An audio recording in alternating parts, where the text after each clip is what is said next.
doing? Hello. Caitlin Gisley, CEO, Green Ninja Pearl, Mandalipia, Destructicon, Mista, hello.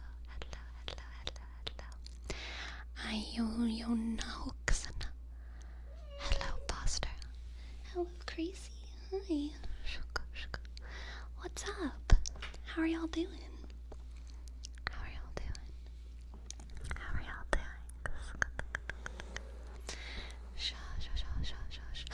Oh, okay, and Olivia. I will. I'm actually, I think for those of y'all who have sent me anything, there's like 3 packages right now at the post office that I need to go pick up that I haven't yet, but I'm gonna pick them up tomorrow. I'm probably gonna go in the morning tomorrow, and Olivia, so it might be that it doesn't get there until a little bit later, and if that's the case, I'll probably pick it up not tomorrow, but a different day. But thank you for letting me know.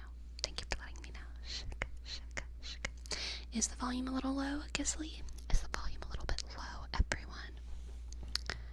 How is the volume? How are we doing on volume? Again, thank you. Thank you, Hagen, for your sub. Thank you. Just a bit low? Alright. Let's see what I can do about that. Let's see.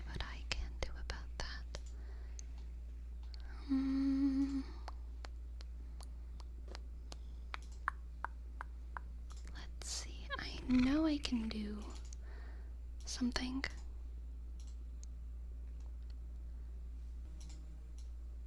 Testing. How is this? Testing. And yes, Akin, thank you for your sub. Thank you, first sub of the night. G-U-S-I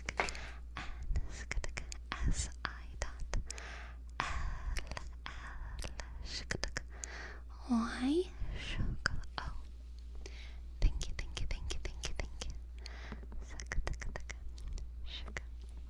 It's fairly wild. I've been part of this community for almost a year now. Same, Agen. It's crazy. I feel like I'm about to reach not like super soon. I think in July is or maybe it's August. I think August 1st is like my anniversary as a full-time ASMR artist. Which is crazy to think about. Crazy. Hello, Salty Spot. Hello, McJake. Hello. Shaka. Is the volume any better, y'all? Did it change? I can do it louder. I can do it like this. Is this too loud? Is this okay? Testing.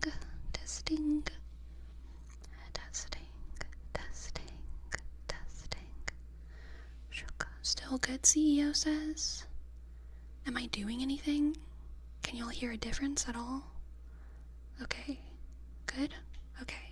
I'm getting positive feedback, so I'm going to leave it around here. Shush. Hello, Beef Nib. Yes, Agen, it's warm as heck over here as well. The last couple days the highs have been in like the 80s, I think. It's hot. It is hot, but I have AC now, which is very nice. So I'm trying to still conserve energy because, you know how energy is. But it's very, very nice to not feel trapped in the heat. Shaka. Yes, I have AC. Shaka. Did you see the aurora? Yes, I did. Thanks to Destructicon, let me know about the aurora lights, the northern lights showing up in the Pacific Northwest this week, and I was able to go see them, and oh my gosh, they were breathtaking. Whenever I first saw them. I was driving out into the middle of nowhere, you know, and I first started to see that, like, green in the sky. I felt like I couldn't breathe. I never thought that I would see the northern lights, you know, like, never in my life would that be a thing that I thought that I would see. And the fact that I got to see them, just, it blows my mind. And it was gorgeous. It was gorgeous. For me, I actually saw them the brightest, right around, I think, like, just 11. The internet said that they would be the brightest at, like, 1 or 2 a.m., I think. I stayed out until about 12:45, maybe, so it might have gotten brighter. But for me, driving out at around, like, 11:30ish seemed to be the most vivid that the lights were, and then they became almost unseeable by around, like, 12:15, 12:30, so I started to go back home. But, wow, it was beautiful. It was beautiful, beautiful. I was planning to see them out on a lookout tower, but there was snow on the hike, and I didn't have any dog's winter gear. But we still got some good shots. Very nice, very nice, very nice. That's pretty awesome. Hope it's not a bad sign about our atmosphere. I know, I didn't look too much into the science around it. Honestly, CEO, I didn't look too much into it, but it confirms a deeply held suspicion that I have that, if we are so privileged to see the apocalypse, I do at least think it will be beautiful.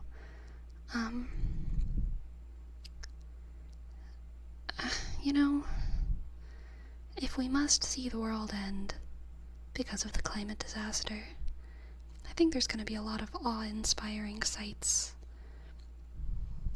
related to that. Silver lining for us. Silver lining. Silver lining, silver lining, silver lining. Miss Hollow Griffin. Miss Hollow Griffin, thank you, thank you. Thank you so much for your prime, Miss Hollow. Miss Hollow, Miss Hollow, Miss Hollow Griffin. Thank you, thank you, thank you.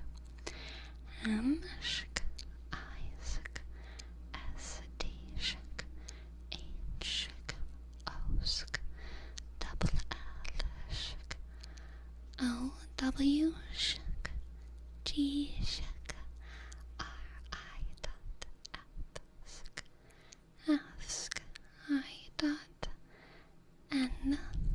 Thank you. Thank you, thank you, thank you, thank you. Hello, Patrick Peterman. Welcome to the chat. Shk. Shk. Sha, sha, sha. The shark tornadoes are also the beautiful way to end the world. Very true, very true. Hello, Sinchope. Hello, welcome in. How are you doing today? How are you doing? Yes, how was the trip? How was the vacation? How was the vacation? You ever seen a nuke go off? Beautiful for like a nanosecond.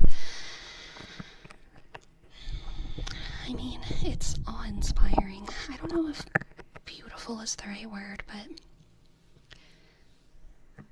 awe-inspiring is, I think, the most accurate word I can use for it. Shika, shika, shika, shika. Shika, shika, shika, shika, shika, shika, shika. Dude, though, the weather reports are gonna be crazy. All those weather reporters out at the end of the world, hanging onto trees for dear life. It's gonna be great. I'm gonna live for that. I'm gonna live for the end of days weather reports. Shaka, shaka. Nothing will get in the way of the newscasters. Shaka, shaka. Dedicated to documenting the weather and their crews. Shaka, shaka, shaka, shaka.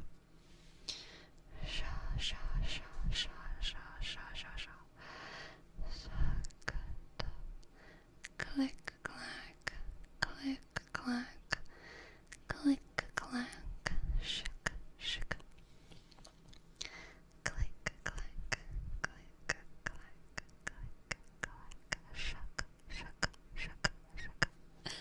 Should we see the miniature mason jars? Oh my goodness, Neatrix. It's just one jar, but it's in the kitchen right now. I can bring it back after the break if you are so curious.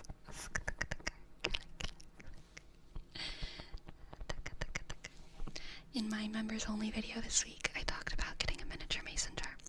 I wanted to use it for the picnic that I went on. I wanted to have a very tiny mason jar because I made a peanut sauce for dipping my spring rolls into, and I needed a very small dipping sauce container for my picnic. So I went to Goodwill and I found the perfect tiny mason jar.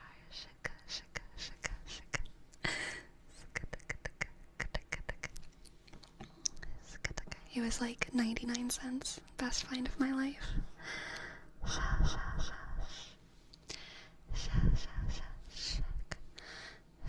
Apparently the northern lights might be visible again tonight.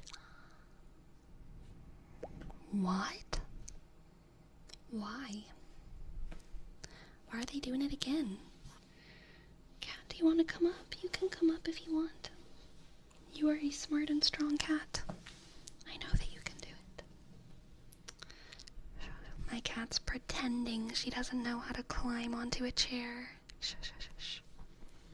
Sleepy, so no gym today. You can talk about your gym today. Day today, McJake, absolutely. But I did not go to the gym today. I like the ponytail look. Thank you. My ponytail is actually super tangled. I don't know how much y'all can see. Oh my god. There's like rat's nests in my hair right now.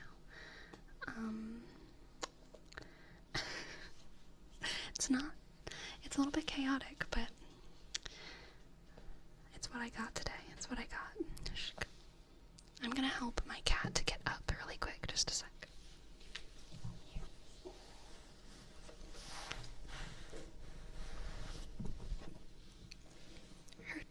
Her claw is stuck in the chair. Come on, girl. There you go. Okay, now she's gonna jump on my desk. Beware of an oncoming earthquake. Or do you just want to sit on my chair?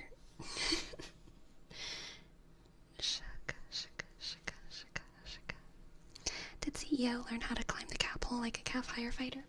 She has not learned how to climb the cap hole. Not yet, but I believe in her. I just need to start training her. Crazy. What are you doing? As long as it's not a rat king on your head. No rat king on my head. Thank goodness. Okay, I see McJake. I see your gym day. Workout today was legs. I did front squats, one set at 205 pounds. Amazing. Then 2 sets at 225 pounds. Then went to Nordic curls, 3 by 10. Then hip abductions, aka the good girl machine, for 3 by 12. Then calf raises for 3 by 20. And lastly, Bulgarian split squats, 3 by 10 each leg. Much love, Sleepy. You know what, McJake? I might just copy that for my gym day tomorrow, okay? I feel a good leg day coming on.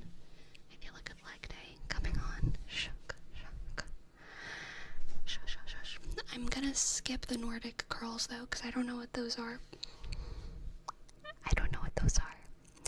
I might just do squats, hip abductions, calf raises, and Bulgarian split squats. Copy the weight too? I've got to double it for me, Gisley, okay? McJake, I'm gonna double the weight of your leg days, alright? Gotta keep my supremacy here. I'll just casually squat 310 and then 2 sets at 410 and then 2 sets at 450. Easy peasy. And then I'll go on for the rest of it.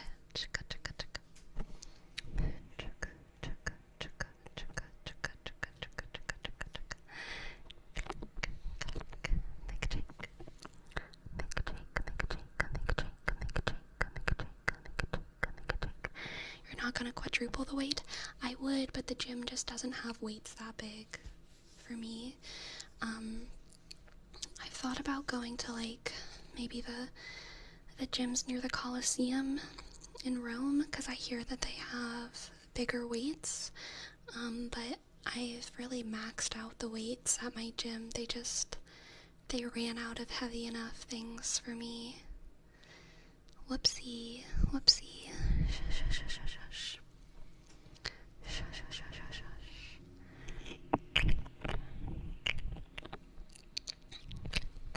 Have you considered just squatting the earth? I mean, whenever I just do a bodyweight squat, I am squatting the earth, just upside down.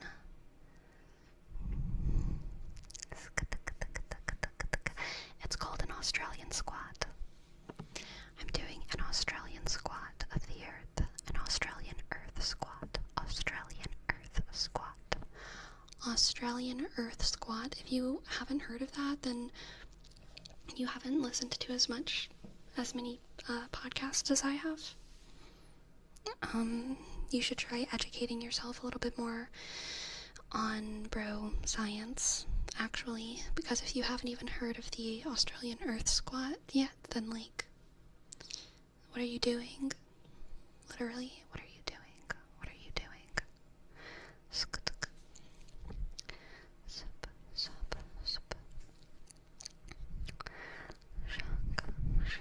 So you're the one who had all the 45 weight plates? Yeah, it's true. That was me. It's how I stay incognito at the gym. I actually use exercise bands to just, like, attach weights all over my body. I have a big plate, like, wrapped around my face, and then wrapped around my shoulders, wrapped around my core, wrapped around my lower half, just, like, massive plates, and I use exercise bands to, like, to just attach them onto me. And, then no one can tell who I am. I look like an iron golem, and then I just go to every machine and I put on even more weight. Otherwise, you know, everyone would recognize me, and I'm not interested in that kind of attention, really. I'm just not interested in that kind of attention. So because I don't want any unwanted attention at the gym, I just use exercise bands to attach 45 weight plates onto my entire body, because, like, you know, I just, like, want to not have anyone look at me or wonder what I'm doing. That, like, makes me feel really embarrassed, so it's what I have to do. It's what I have to do.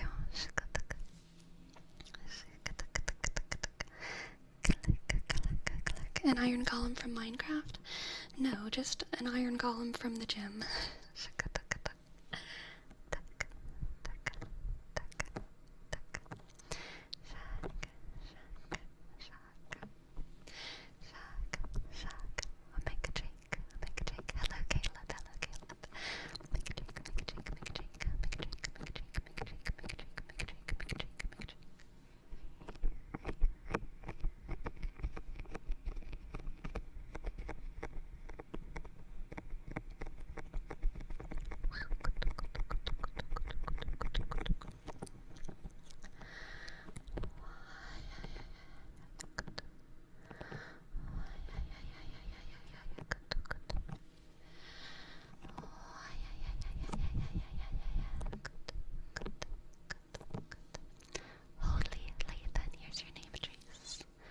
Holy Lathan, H-O-L-Y-sk,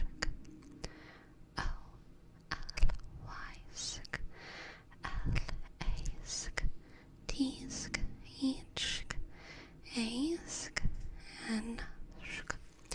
Good question, McJake, and related to our gym discussion. Whenever I was going to the gym the most consistently, I was waking up at about 6 a.m. every day because I really liked getting to the gym before it was too busy. And so I'm kind of trying to get back on that schedule because I think whenever I wake up early, it makes me want to go to the gym more because I know that it's not going to be too busy. So I kind of want to reset to that. Lately, my sleep schedule has been kind of like waking up at 9 or 10, waking up between 9 and 10. But for the past couple days, because it's been so hot and sunny, and because I haven't put up my curtains yet in my new place, I've been kind of waking up frustratedly around 7 a.m. anyway, after not getting enough sleep because of all of the light and the heat. The heat mainly. Usually what happens is I wake up in the middle of the night and I'm like, ugh, I should have put on my Manta sleep mask. And by the middle of the night, I mean like 6 a.m. when the sun starts showing. And then I like go to the side of my bed and put on my sleep mask. And then I go back to sleep because the mask helps a lot. But it's really hot, so like I kind of end up waking up a little bit earlier than I should anyway. Around like I'll get up at like 8:30. But anyway, I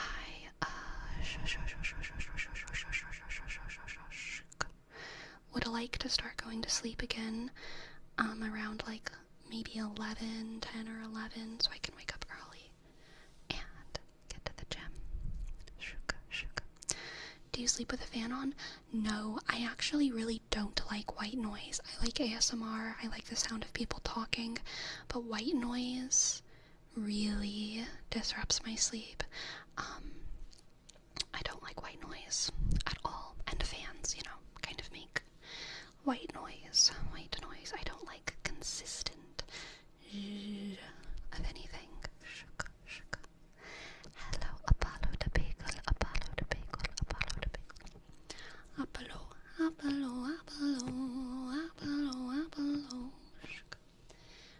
Apollo. Does outside wind count? I like it. Anything with variation. Outside wind is very rarely like a consistent stream of wind in a specific direction. Usually outside wind has some like whoosh and woo and some sounds of like ooh, ooh, ooh. There's like variation, so I like outside wind. But inside wind I don't like as much.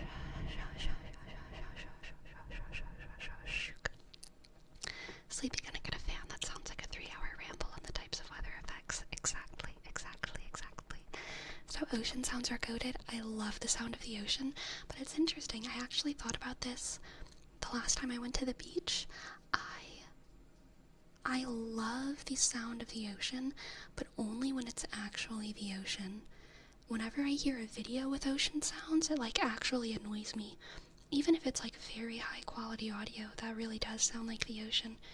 I think the only reason I like the ocean sounds is because it's real and it's the ocean right next to me. Anytime I hear fake ocean sounds, I like hate it. I'm like, please go into a forest. Go away. Turn off video. I don't like it. Even in movies, like not even ASMR movies, like normal movies, hearing the ocean, like frustrates me. I don't like the sound of it. But the real ocean, sitting next to the real ocean. Camera slightly shaky. Yeah. My cat's sitting on my desk and grooming herself. So that tracks. Those are her licks. Rhythmic licks on her paw. Sorry.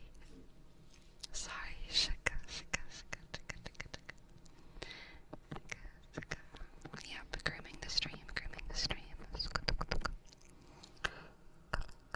Don't trust the fake ocean. What's it up to? Exactly, and Olivia. You can't trust the fake ocean. You cannot. Oh no, towel sounds are so good. I love towel sounds. Some of my first favorite ASMR videos, Era 1 ASMR, was like head scratching ASMR that was done with a towel. And it was by, man, I've talked about this creator before. I believe he used to go by Pudding Whispers ASMR. Some of his older ASMR videos are so good, and honestly, they still inspire me to this day. His recent ASMR videos, and his content in general, I mean, not even recently. Basically, his early content I really like, but as soon as his content started getting just not my thing, like about just a few months into really me watching him so many years ago, his content started to get a little bit weird. It started to get a little bit weird for me personally.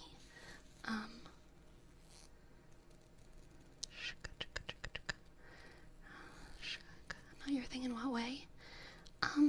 It became a little bit more thirst trappy, I guess. Which I think that's fine, but it's just not my thing that I want to watch in ASMR videos. I like it when ASMR feels very, like, cozy in a kind of innocent way, I guess. And his stuff started feeling a little bit more thirst trappy, I guess. And he does it, he does it well. I don't think he's a bad creator for doing what he does. But I really like his earlier videos. And they remain some of my favorite.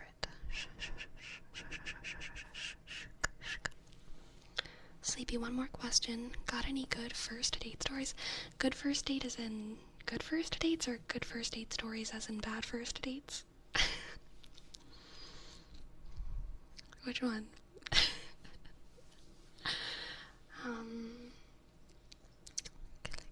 Either.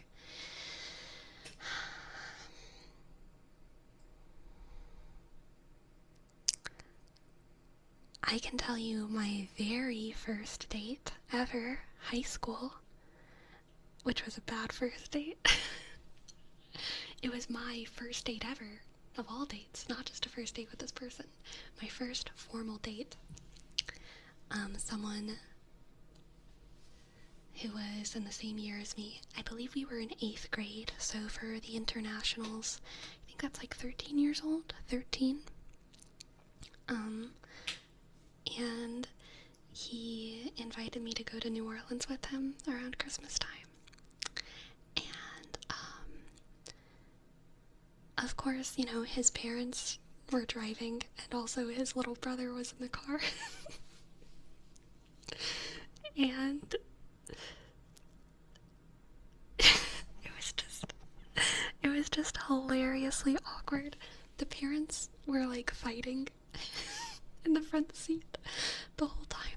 And we went out to eat at this place, and the parents were mean to the service. They, like, complained to the manager about the service, and that was the first time I had ever seen anyone complain to service, because both of my parents, well, that's not true. Both of my parents are very, very kind to service industry workers, and one of my parents used to be in the service industry, so, like, they're super, super warm. They tip well and all of this. I had not been exposed to the world of, like, people being mean to waiters and waitresses. That was a new thing for me at 13 years old. And so when it happened, I was confused. I, like, literally didn't understand what was happening. I was like, why is the manager coming to our table? Are they just checking in on us because, like, they want to see if we liked the food? How nice of the manager. But then I realized it was because they had asked for the manager, because they wanted to complain about our waitress. I didn't comprehend what was happening. I was so confused. And then we went to go see these, like, pretty lights in New Orleans that were up around Christmas time. And me and my date, we kind of stood behind, and we were, like, just talking to one another. I don't really remember what we were talking about, if the conversation was good, which probably goes to show you, like, I didn't really have a crush on him, like, at all. We just got along. I don't even really think he had a crush on me. I think we were just kids, and he felt like it was time to start dating, so he it was a date. Like, he did ask me out on a date, but I feel like neither of us were at the level of maturity where we, like, actually had, like, a crush. You know what I mean? So we were just, like, talking about random stuff, about, like, probably band, and then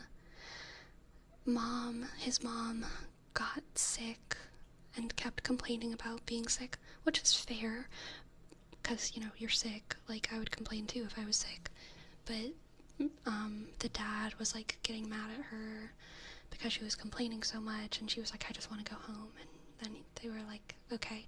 So we, like, kind of went home early, and the little brother was being really annoying in the back seat with us, and that was basically all I remember. Yeah. Bad first date. We never went on a date again, but also, like, we both expressed, like, that was a good time. Nice to hang out with you. Let's never do it again. So, that was that. Parents were a bigger red flag than the guy. Absolutely. That guy and I continued being friends throughout all of high school. We weren't close friends. We never had any kind of, like, chemistry or feelings for one another, but we got along well. They were, I can't remember if they were section leader or not. I think they were section leader, though, of the trumpets, whenever I was section leader of the saxophones, so we had to collaborate a lot. I know that they were definitely, like, he and I shared some kind of,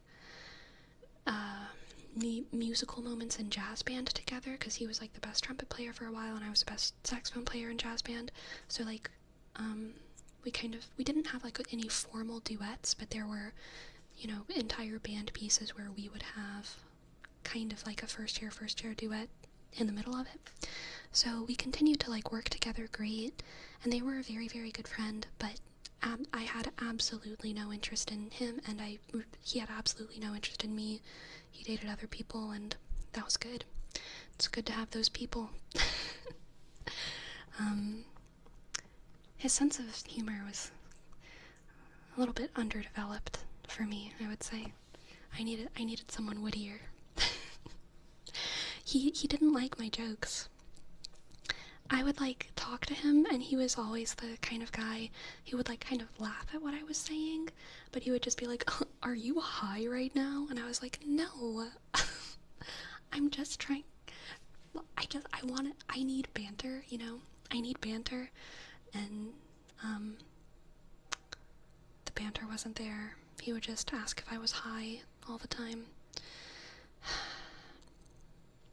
And I never was. Ever. Because I was 13.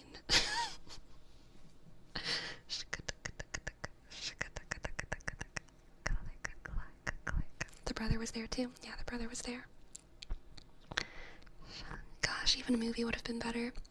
Yeah, very true, very true. Very true, very true. Give us one of the jokes. I don't even remember the jokes. I don't know. And at that age, I didn't know that what I wanted was banter. All I knew was that, like, I would try to start conversation, you know, I would try to, like, start things, and I never felt like he wanted to participate in my shenanigans. I just need an active participant in some shenanigans. And he was more of an observer. He only wanted to observe my shenanigans, which is just no fun.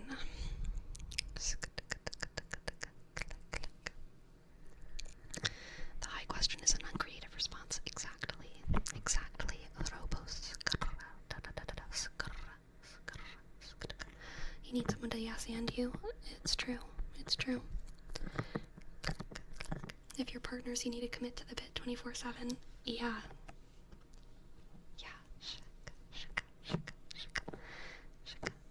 Hi, Sleepy. Love your content. Happy to catch one of your streams. Thank you for your art. Thank you, Tritonal. I appreciate it. Thank you. Welcome to the chat. Glad you could make it here. If you shenan once, you'll shenan again. Yes, exactly, Patrick.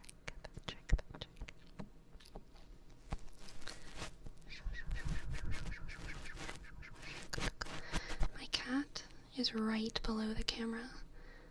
Right below it. Like, I'm surprised you can't see her ears starting to peek up. She's sniffing the lens. That's her whisker. Girl, you gotta be careful sitting on my desk like that. It's dangerous. It's a dangerous space. Shh. You would have gotten better. You would have gotten better along with D&D players. I did. I did get along better with the D&D players. Although I didn't start playing D&D in high school until... I did start playing D&D in high school, but not until senior year, I don't think. And I did get along much better with the D&D crowd.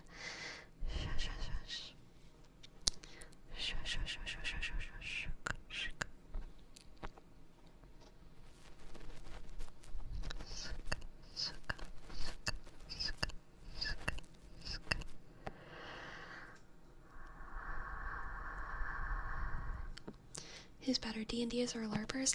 LARPers. Okay? I mean, there's heavy crossover, right? Every D&D player wants to be a LARPer, and that's why the LARPers are better. Because D&D takes a lot of time and investment, okay? D&Ders, they know how to invest their time into a system, into a game, yes. But LARP creates, good LARPers invest so much more, because good LARPers are not just creative in the thinky brain areas. Good LARPers design costumes. Good LARPers can commit to the bit so much that they will buy $700 tickets for a 3-day event and then spend another $1,000 on their costume that they will wear for 3 days. And then go to that event and take it seriously. And that level of investment and that level of creative investment, confidence, audacity, absurdity, go-hungedness, is so based, okay? It's so based. Shush. Does professional wrestling count as LARPing? No, but it does count as theater, and for that, I respect it. I had people asking me if I was high when I was horsing around, and every time it happened, it just gave this feeling of they don't get it. Exactly, Robosker. It's such a frustrating response whenever you're trying to shenanigan, and people ask you if you're high. Shush. As someone who played D&D with a group of LARPers, they do wear the costumes sometimes. Good. And I will say that, like, there's a lot of memes about LARPing. There's a lot of memes about, like, lame people doing LARP, and of course that's true. There are some lame LARPers in the world. There's also many lame everythings in the world, okay? But because LARP is so expensive, it's kind of this, like, natural, it's not absurdly expensive. It's not like a freaking, like, ayahuasca trip in Mexico or expensive or anything like that. But it's expensive enough that, in my experience, most LARPers are adults. Most LARPers are, like, over 25 years old. I went to a LARP whenever I was, I think, 19, and I was the youngest person there, and it was, like, really weird, and it was, like, all of my college savings. But it was worth it, because it was one of, like, the best experiences of my life. And, so, because most LARPers are older and a little bit more established in their lives, I feel like the vibe of a LARP is, just more mature than you can assume that the vibe of a D&D game will be. I will assume more about a LARPer in a positive light than I will assume about a D&D player. You know what I mean? Sam as well. Thank you for your sub. Sam as well. I think I might have missed a sub earlier. I saw it and then I might have forgotten it. Sfaraki. Thank you, Sfaraki. Sfaraki for your sub. I appreciate it. Click. S F R O S C K Y. Click. Y. Click. Thank you. Shaka taka taka do shaka. And for Sam as well.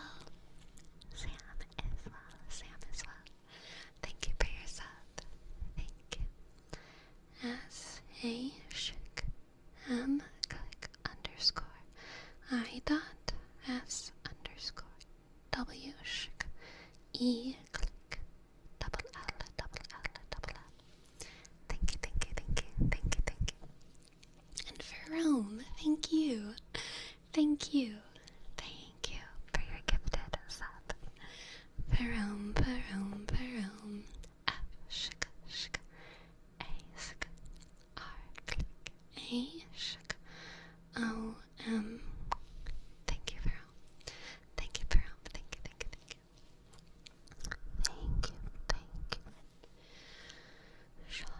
Turned out to be a short lurk. I'm back. Well, welcome back. Glad to have you. Shaka. Then it was only good dates and gentlemen ever after. It's true, Neatrix. It's true. That was the only bad date I've ever been on. It's true. It's a lie. That's not the truth. That was a joke. Shaka. Hello, Peerless.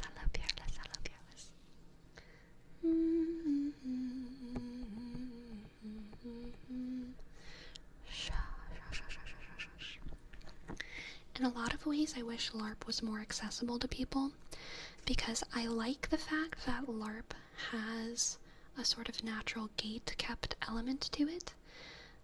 That's what I think improves the quality of games, but I don't like that natural gatekeep is money, because that makes it inaccessible to people who I think would have so much fun LARPing and who would be fun to LARP with. I wish, or I should say, I think the more important gatekeeping mechanism of LARP is the time investment that goes into preparing a character and creating a costume.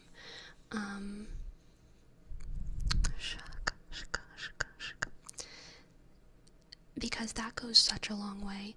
Like, whenever you walk into a game store or whatever, and you meet people who play D&D, you know basically nothing about them except that they enjoy fantasy. You don't really know if they're creative. You hope that they're creative, but you don't really know. You don't really know anything about them. You might be able to name some of their interests, but you don't really know any of their qualities as a person. But if you meet someone and they say that they've participated in 5 LARPs in the past 7 years or something, which I haven't participated in that much. I've participated in 2 LARPs in the past 7 years. But if I met someone who participated in more LARPs than me, then that shows so much time investment and commitment and creativity, and I like that. If I may, how would you describe the perfect date?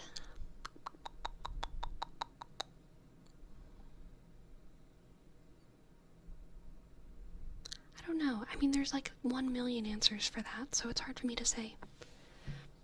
Any date is perfect if it's with the right person.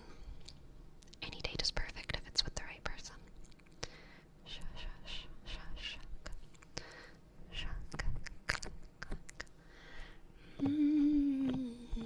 can tell a lot about someone by the specific systems they play. Interesting, Gothic. D&D is pretty standard, so you can tell a lot from it, but other tabletop RPGs can reveal a good bit. Ah, yes. Very fair, Gothic. Someone who's into indie games, green flag, absolutely. Someone who's into D&D is such a neutral flag for me. Like, it could totally be a red flag, and it could totally be the greenest flag ever. So it's just like neutral. It's just a neutral. Yeah. Shaka, shaka, shaka, shaka.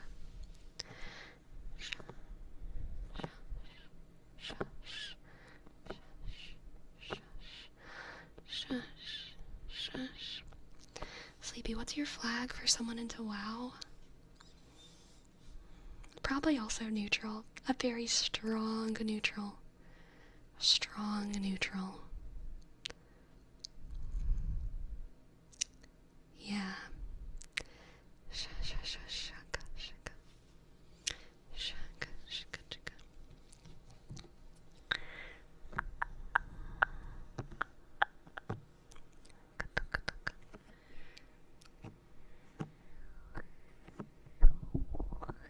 What game's a red flag? Probably Rust. Probably Rust.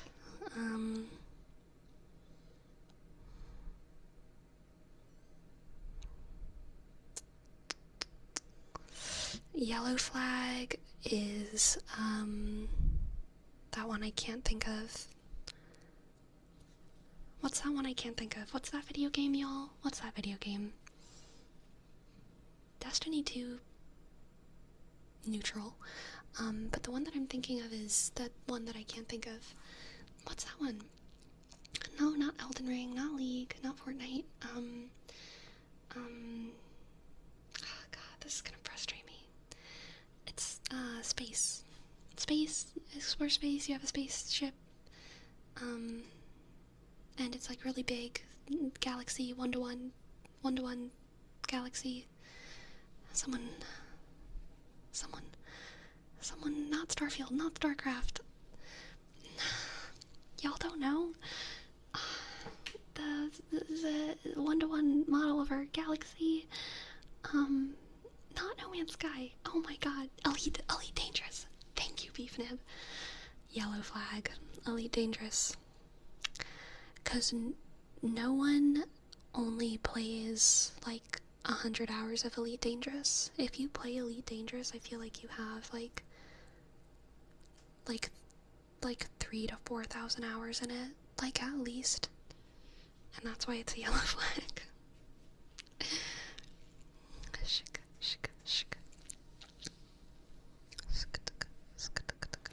I have 20 hours into Elite Dangerous. Alright, that's how you turn your yellow flag into a green flag, King. Okay?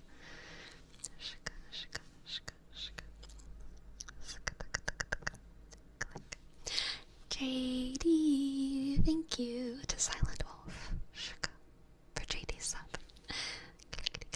J-sk, A-sk, D-sk, E-sk, E-sk, _17. Thank you. Most games are neutral flags, y'all. Like, I'm sorry to be like boring about it, but most games are gonna be neutral flags because I don't know enough about them, and because you can't tell things about someone based off of the video games they play. You just can't. Like, so the vast majority of games are gonna be neutral flags.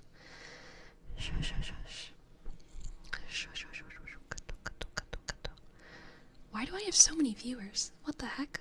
What? Is this a glitch? Hello? Why are you? Who are you all? I don't usually have this many viewers. What are y'all doing here? All the game talk brought people? I think it's a glitch. There's no way. There's no way. It's Mother's Day? Oh. Y'all are all celebrating. It's going up. What are y'all doing? Why are there so many viewers here? This has gotta be a glitch. This has got to be a glitch. I'm glad you're all so happy that I'm in a committed 10-year relationship and have 7 kids. Thank you for celebrating Mother's Day for me. Thank you, thank you. Very based of you all, very based. I appreciate it, I appreciate it.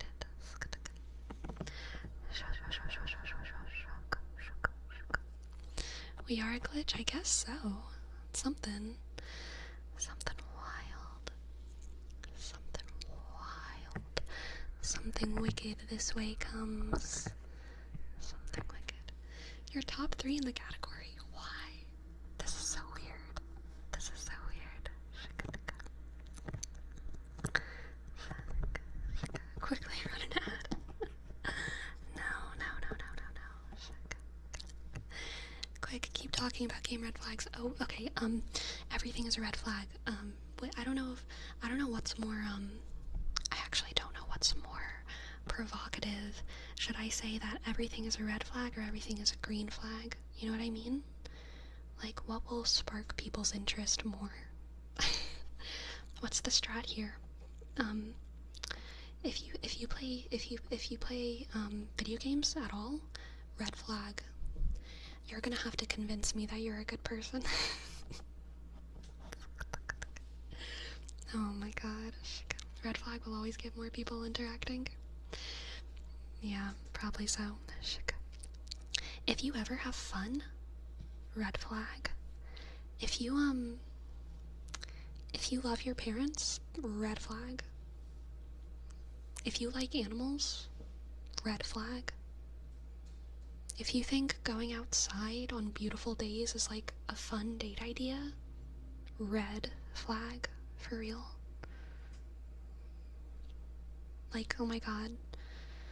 If you wanna hang out, red flag. Desperate much? Desperate? Wow, I can't believe.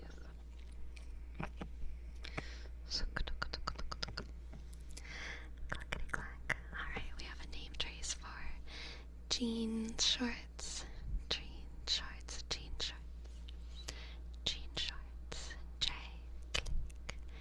E, A, S, K, N, S, H, K, O, R, Sh, K, T, click, S, S, S. Thank you.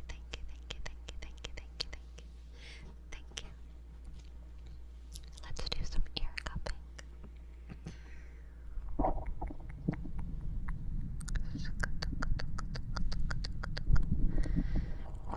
I had someone tell me it was a red flag I bleached my hair blonde. That's a red flag that someone told you that. Cringe.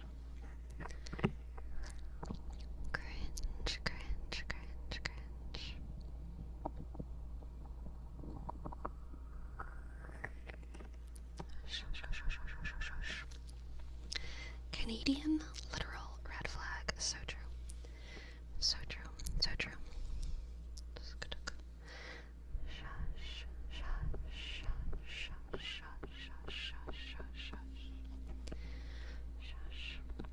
What's a non-vegan thing? What non-vegan thing should I make for dinner? McJake, I'm never gonna tell you to make something non-vegan, okay? If I told you to make something non-vegan, that would be non-vegan of me.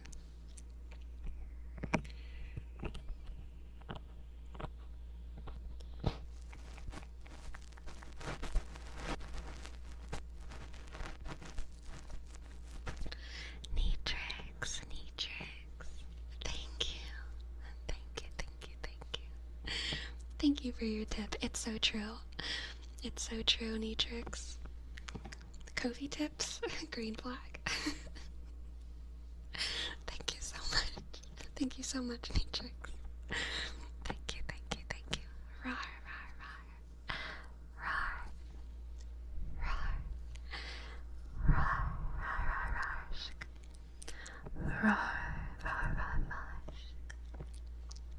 Is ASMR a red or a green flag? It's another neutral flag. I have never dated someone in real life who likes ASMR. In fact, the few people who I've dated in real life have all been very, very averse to ASMR.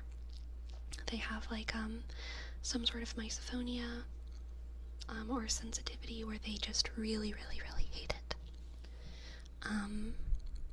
Which is interesting. Now I have had a couple long distance relationships with people who like ASMR, and that's great too, because we can talk about the ASMR that we like and blah blah blah blah blah. Both are fun. Both are fine, because whenever I'm dating someone who likes ASMR, we can talk about my content in a much more nuanced way. And whenever I'm dating someone who doesn't like ASMR, it's kind of liberating because they can't pass any judgment on my work whatsoever. They are kind of out of that world, and I just do what I do, and they don't understand it, and they're fine with it. Both have their pros and cons. Both have their pros and cons.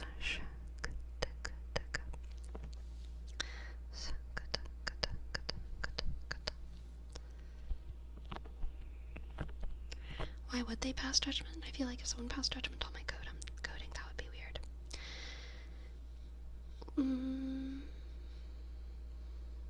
Yeah, it would be weird. It would be weird. Thanks for the stream. You're very welcome. Rosa.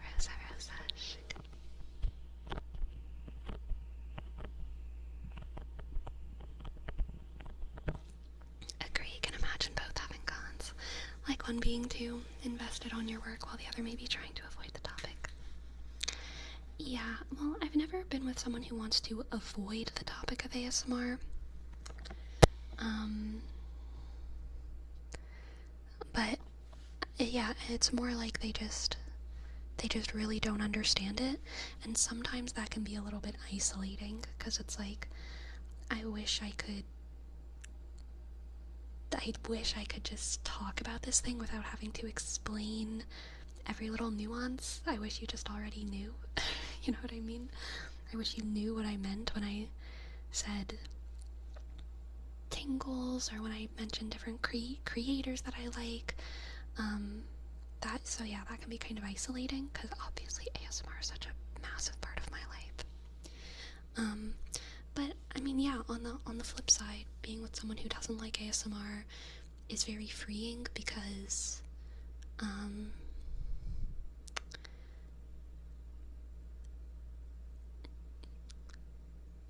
I like being independent, and I like not being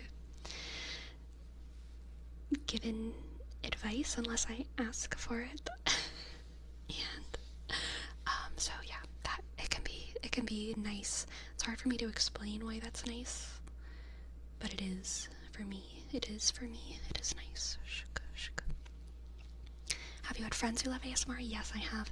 I had one of my very old friends find my channel because she watches ASMR and she loves ASMR, and the last time I visited Louisiana, I visited her and she was like, so just so you know, I found your ASMR channel and I love it.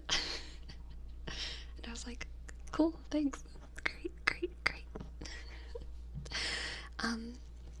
But yeah, I mean, yeah, I've had a lot of friends who love ASMR, and that's fun.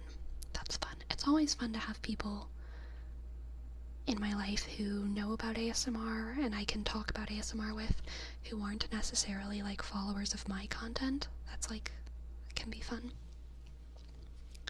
Tingles are a different word in here, so explaining ASMR is a bit different. Yes, I'm sure, JD, I'm sure. Would you be able to date someone who's completely out of the internet bubble, like someone who doesn't even understand streaming or how YouTube works? You know, there's very few of those people.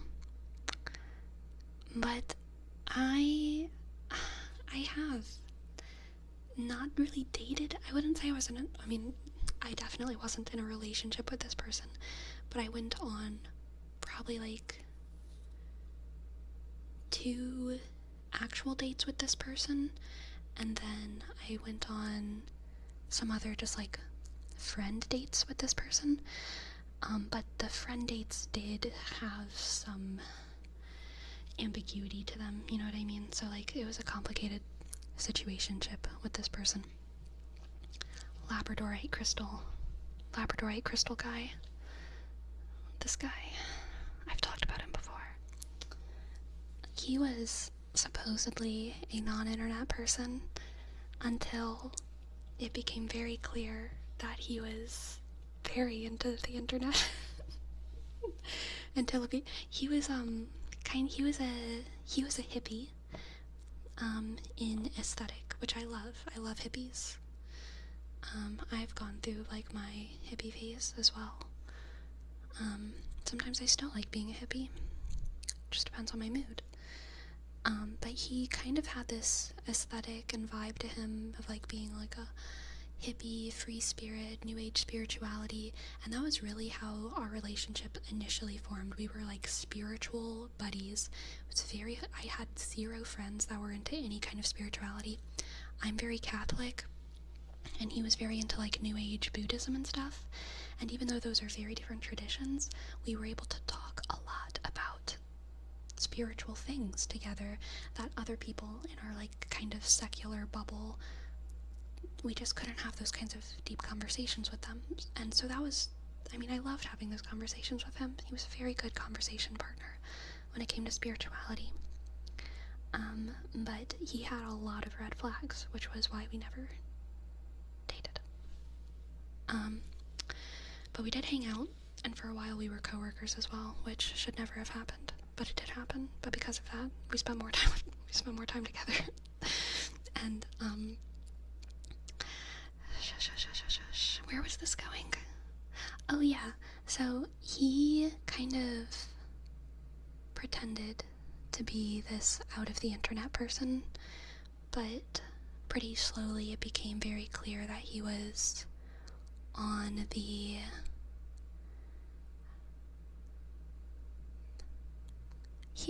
it was pre-red pill. He was on like the pickup artisty Jordan Peterson side of the internet. Pre-Andrew Tate. Andrew Tate didn't exist yet, thank God. Hadn't been born. So it wasn't, like supporting human trafficking bad, but he did have some, incel pipeline, I would say. Destructicon, incel pipeline, for sure. But he was like very ashamed of that. 4chan, I don't know, maybe. And like, here's the thing. I've been with guys before who've like kind of graduated from that sort of timeline. And I've also been with people who are like chronically online and know everything about that pipeline, but don't actually partake in those kinds of beliefs and behaviors themselves. And that's like fine.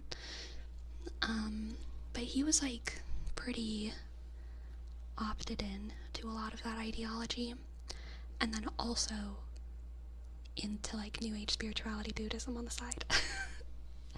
Which is a good mix. I love it. I love complicated people.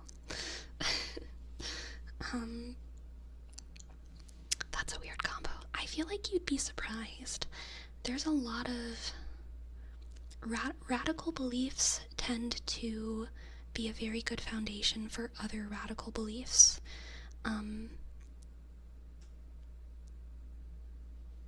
Like across the board, people who have an inclination towards radicalism are often into other radical things. It's very rarely just one, you know? And I'm not saying that being into new age spirituality is radical in a bad way as well, but when I'm saying radical in this context, I just mean like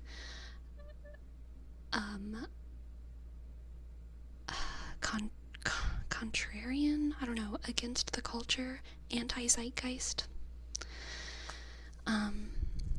Yeah. He was very smart, and there were a lot of things that I liked about him, but slowly it just became more and more clear that he had a certain brain chemistry was very, very unhealthy, and no good. No good for me. No good for me. Shaka, shaka. Shaka, shaka, shaka. Willing to bet the spirituality thing was a facade to sound cool and deep. I don't think it was completely a facade. I do think that he was aware of it sounding cool and deep and that he liked that. But I don't think it was completely a facade, because he had been through some crazy, turbulent life stuff. And it makes sense when those things happen for you to have crazy spiritual moments and spiritual beliefs that arise out of that. But I don't think he was, like, secretly an atheist on the inside. I think he was genuinely very spiritual.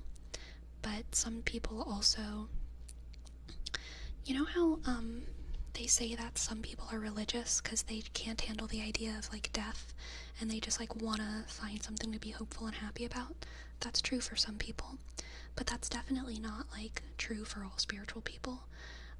And one reason that people become spiritual, that I would say is a bad reason to become spiritual, but also, you know, if it starts you on a journey that eventually gives you a sort of deeper and more authentic spirituality, then, like, that's fine. But I do think that some people feel very, very deeply insecure and uncool, and believing in the divine and believing that you have a special relationship with it and even a special insight into the divine can be a thing that boosts your ego. It makes you feel cool and deep. Makes you feel cool and deep, like you said. But it's not a facade, exactly, because it is, you do, out of necessity, begin to authentically believe that you have a special relationship to the divine. And that gives you a bit more confidence. And I think that's the reason that a lot of people dip their toes into spirituality after events that crush their egos, you know? And that's not bad by itself. It can result in a lot of unhealthy behaviors.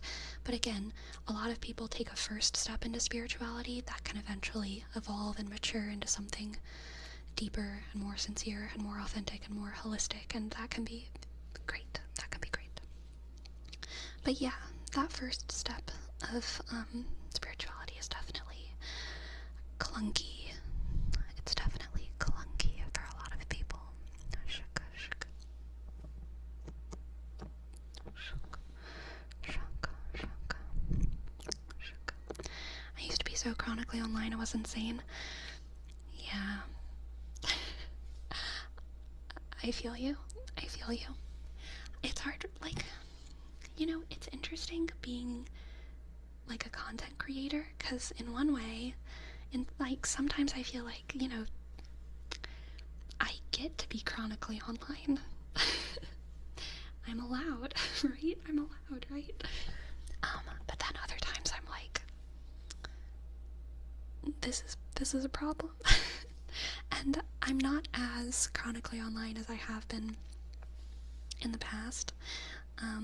But any time that I get to the point where silence makes me anxious and I need to have, like, a YouTube video or a podcast playing to do anything, anytime I start to teeter onto that, I'm like, okay, I need to pull back and go on more silent hikes and go on more silent drives and to do crafts without any music, and just, I need to pull back. And I usually do that, but it is easy for me to kind of fall into a thing where I get addicted to content. For sure. Shook.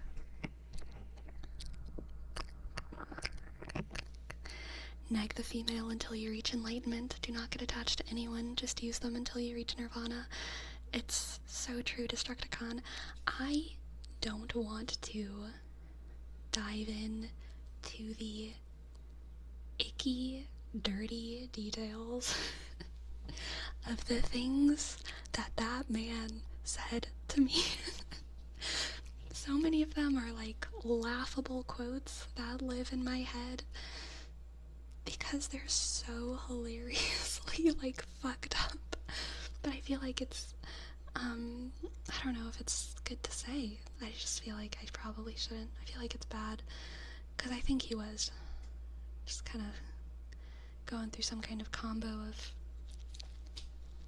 incel pipeline, spiritual psychosis all the time.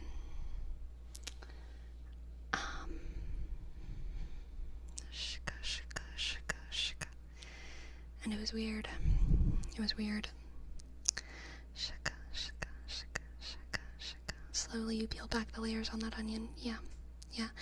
I mean, like, I can say some of the less gross and weird things. Like, he was definitely the kind of guy who would constantly promise change, because he would realize that he was pushing too hard, and, well, okay, I can tell you some of the things. Yeah, okay. He would tell me he would want to hang out with me by myself often. And he would want to go on dates but not call them dates often. He would want to do things physically with me often. I never did anything like physical with him at all. I don't think I even held his hand.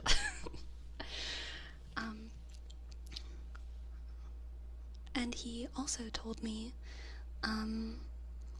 like, that he wasn't attracted to me. And this was like the whole sentence. I don't think it's word for word, but he did say it in a whole sentence. He was like, I'm not attracted to you physically, but sometimes I want you to be my girlfriend. How does that make you feel? And, I was just like, I'm pretty sure I said, I don't want you to be my boyfriend, and I'm not attracted to you. Which I feel bad about, but we were very honest with each other. And it felt mean, but like, he put me into this position where I felt like I had to be on it. Like, I didn't know what to say. And I'm gonna be honest, this guy was not unattractive. He was actually like, he was physically probably like attractive, but I didn't feel like magnetized to him in that like physical attraction way because of his personality, which is a girl thing. From what I've heard, a lot of men can separate like physical attraction and emotional attraction, and then a lot of women can't, and there's also exceptions to that rule, totally, but I definitely fall into that thing of like, if I'm not like mentally, emotionally attracted to you, even if you are physically like a 10, I don't feel like attracted to you, you know? I feel neutral. And that's how I felt about him. He had a lot of physical qualities that were great, but like, I didn't feel attracted to him.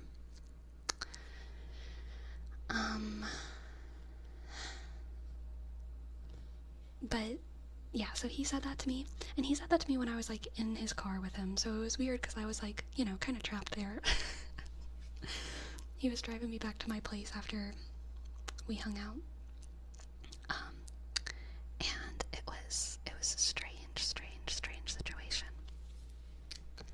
Click, click, click, click, click. He also really wanted me to do mushrooms. And he just wanted to watch me trip for the first time, which made me feel very uncomfortable. I was like, I don't know about that. I don't know about that, man.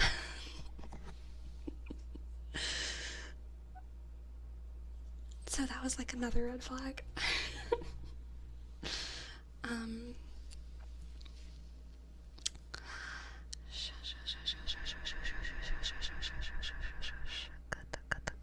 yeah, the flag was on fire. The flag was on fire. Another thing was, politically, this was, a time in my life. It was, I think, what year is it? 2024? It was around the 2020, I think it was around 2021 that this guy was kind of in my life. And this was when he was one of my coworkers. Yeah, that tracks, because it was like after COVID. He was one of my coworkers. So the 2020 election had just passed, and I was in my most politically aware time of my life. And I was more politically active as well. And I worked in this really like progressive workspace. And that was like the Biden versus Trump thing. And I want to be clear, I don't want this conversation in chat on stream to be a debate politically. I don't want any kind of vitriol. I just want to tell this story, and we can talk about the strange elements of this story, but no political debating allowed in the chat tonight, okay? I was in this very progressive workspace, and it was kind of a given that I guess most of us, everyone, voted for Biden. And one day we were all like working in the kitchen together, and he mentioned voting for Trump, and all of us like looked at him, but we were like in the middle of the workday. We like couldn't emotionally confront like what he just said, and it was just a surprise. We were all just surprised by it, and we were like confused, and we looked at him, and then one of the more like bold women of the workplace was like, I cannot believe that, and she like kind of was like, we can't talk about this right now, but I need to educate you about so much later. And he was like, okay, whatever.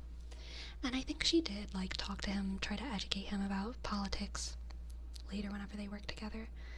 But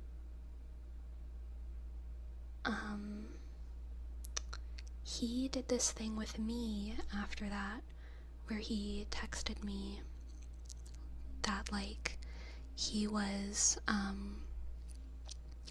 so surprised by my reaction to him voting for Trump that it made him sorry that he voted for Trump, and that he wished he voted for Biden because he really values my wisdom and insight, and he thought that he was doing the right thing. But for me to react that way, it was clear that he was in the wrong, which was the weirdest message. Which was like, I was like, what the? I don't know what to do with that text message. I don't like it though. I know I don't like it. I don't like that text message.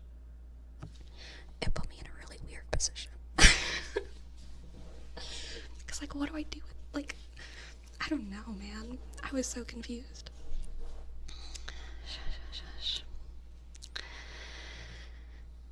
What kind of people do you hang out with, Sleepy? He was a coworker. Okay, at that point, he was a coworker, and I wanted nothing more of him. But unfortunately, he was a coworker, and I was his manager. Which was also awkward. But, like, I don't want to have that kind of relationship where someone values my insight and wisdom to the extent that I can look at them in a surprised way and it makes them like sorry for actions that they did a year ago. Like, very strange. Very strange.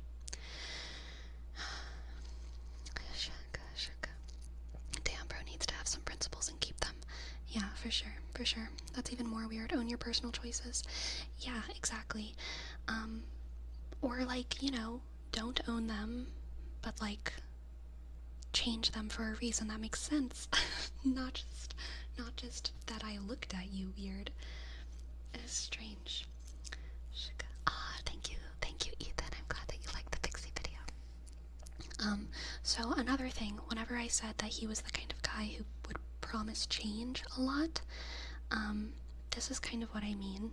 he would say things that clearly made me uncomfortable or like weirded me out, and I would usually either not respond to them or try to back off from him, or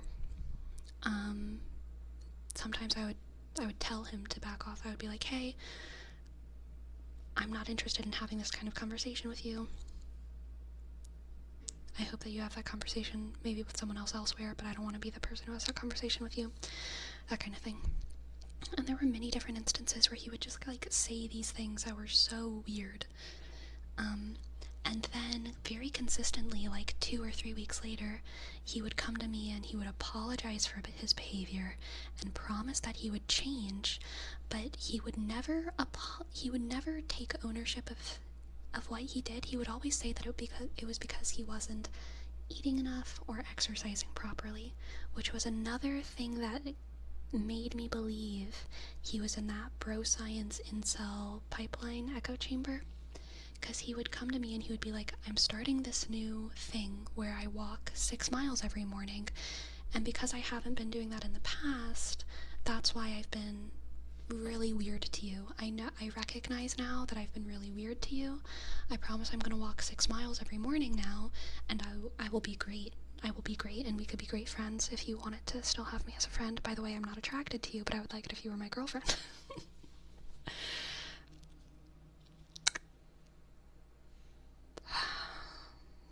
Which was very weird. How long were you friends with him? Probably about a year. Probably about a year.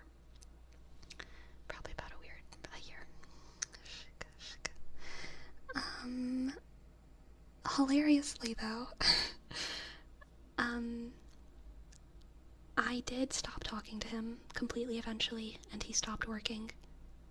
When he stopped working where I worked, I stopped talking to him. Never talked to him again after that.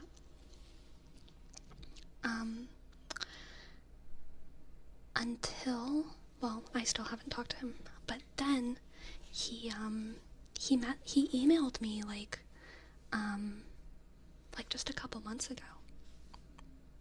For the first time in years, he emailed me. He found my email. He emailed me, and it's pretty funny. Because it's just him promising change again and telling me that he could be a really good friend to me now, and that the line is open if I ever need a friend and if I ever want to welcome him back into my life. Something like that. It was a very short email, but I did not respond. I think he probably emailed me because my phone number's changed, so that could have been it, now that I remember. So I'll give him credit there. My phone number has changed, so he probably just couldn't text me.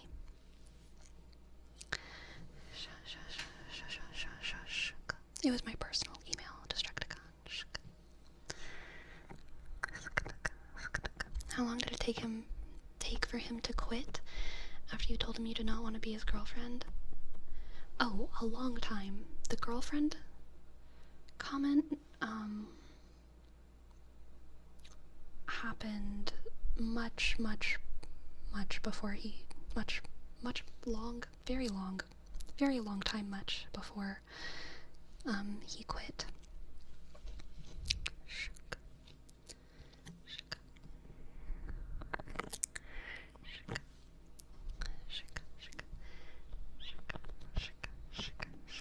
Hi, dear Sleepy. Sorry I have changed. I'm still not attracted to you, but let's be friends. Exactly, Jerome. Exactly. I think it went beyond just being weird. Me too. I think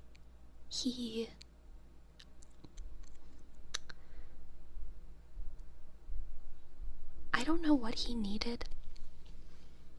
I don't know what he needed in order to be better. But he needed something. There was something he needed.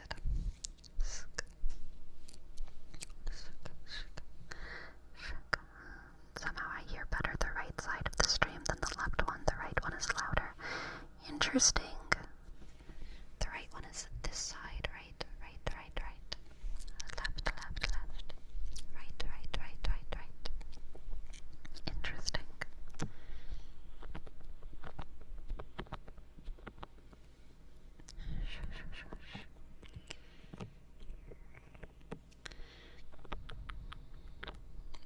attracted to you, but I'd still like to keep you around in case I definitely can't get a girlfriend. Yeah, something like that. I mean, would you accept if he had only one of his weird qualities? That would probably put him in quirky territory, but all of them together just make him a weirdo.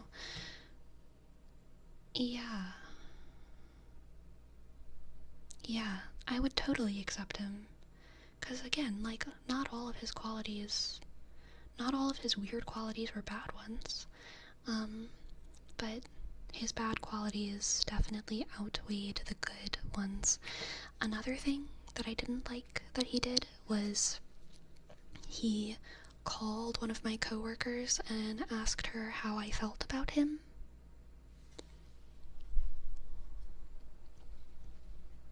And if I had told her anything about him, she, best friend, like, told me everything that happened in that conversation and also told him to, like, back off. So, good job for her. But, yeah, it was bad. Is that a red flag? It was a red flag given the specific context. I can't remember exactly what had just happened, but I know that we had just been in a situation where I again told him that I didn't want to be his girlfriend, and I told him my feelings about him, and that I didn't want to be his girlfriend. And it was right after that he called my coworker for, like, verification to, like, see if I was playing hard to get secretly or something.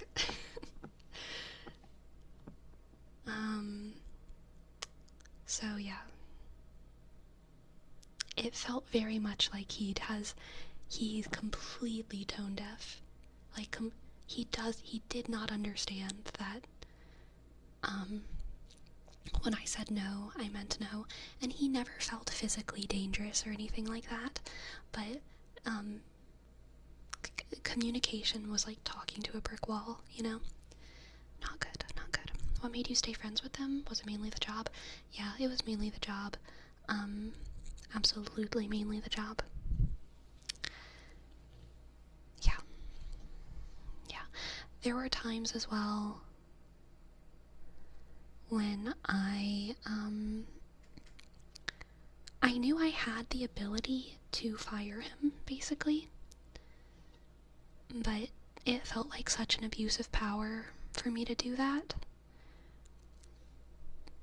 And I kind of felt like I could handle it. Because again, I never felt unsafe with him or anything. And I definitely didn't feel like he was a danger to anyone else. He was a bad employee, though. He made a lot of mistakes. And it felt like too personal of a reason for me to, like, want him gone. You know what I mean? So I did talk to my like, best friend about it, and I was like, please give me advice. I don't know what I should do. And she was like, you should probably talk to the boss about it. And I did talk to the boss about it, and basically what we learned was that he was on a pretty short timeline at the job anyway. Like, he wasn't ever going to be working there long term, so, like, if I could just kind of get through the next couple months of him working there, then that would probably be the most, like, peaceable way to resolve the situation, and I agreed with that. So that was kind of what ended up happening, and that was okay.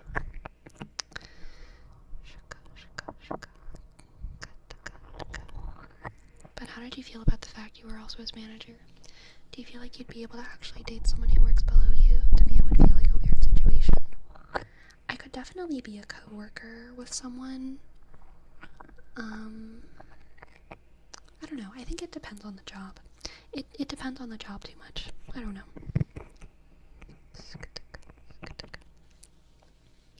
I still can't get past the fact that he said he wasn't attracted to you but wanted to hook up. He never said he wanted to hook up. I think he knew that I wasn't into that.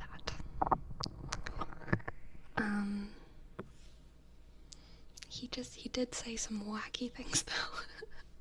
He really wanted to convince me that that was something I would want.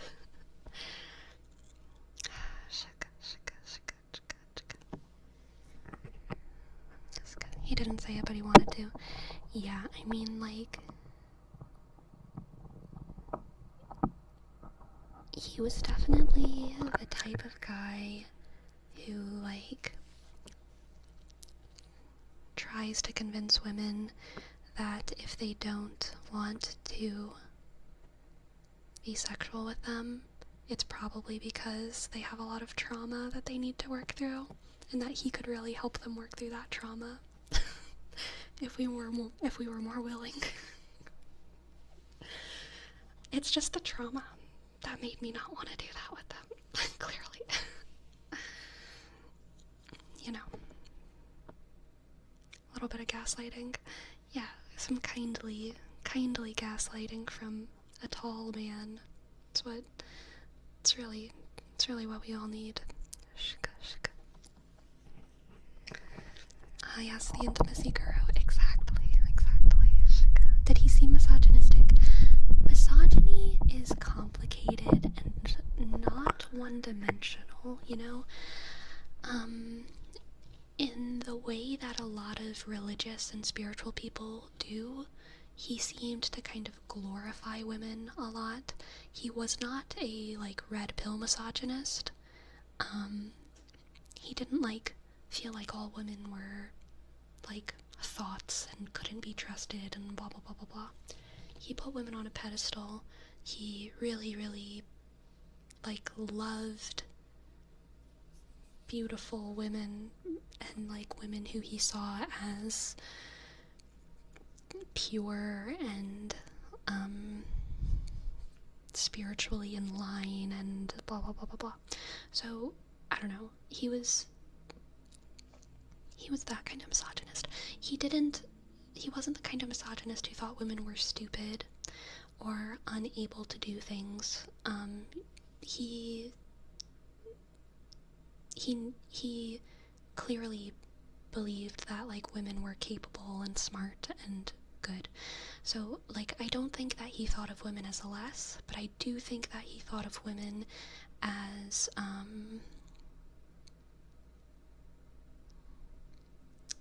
well, let me actually be honest. I want to make sure that I'm being honest.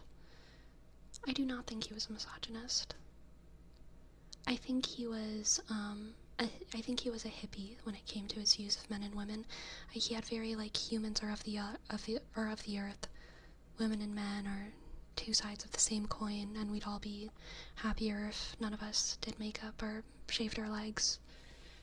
You know what I mean? Like, he was into, like, the whole everything natural thing. So, like, I don't think he was a misogynist. He was just, like, kind of weird.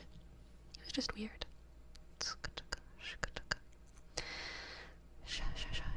Sounds like he pretended to be a feminist. He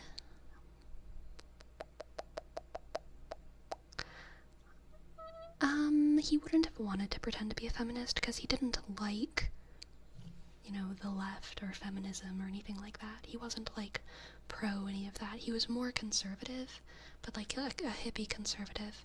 So, like, you know, not all problematic people are misogynists. I don't think we need to lump him in with the misogynists, but we can lump him in with problematic, uncomfortable people, for sure. Love that you're defending this guy. I try to be honest.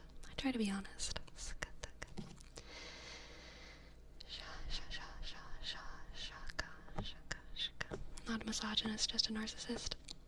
Yeah, I think that's probably fair.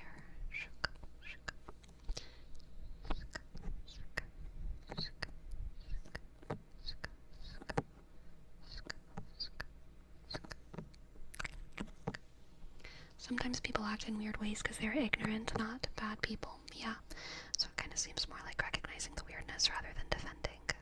Yeah.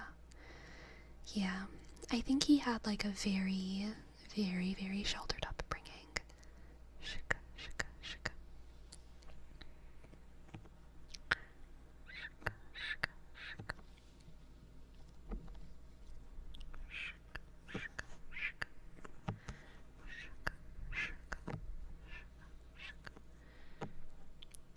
free will is an illusion, so there's that. Hey, if a placebo works, Laura, okay? Sleepy, what's the flag on procrastinating sleeping until 3:38? It depends on your sleep schedule. Adeptal. Sometimes going to sleep at 4 a.m. is exactly when you should be going to sleep. If you want to wake up at 4, 5, 6, 7, 8, 9, 10, 11, 12. If you want to wake up at 12, going to sleep at 4 is perfectly justifiable. Shush, shush, shush.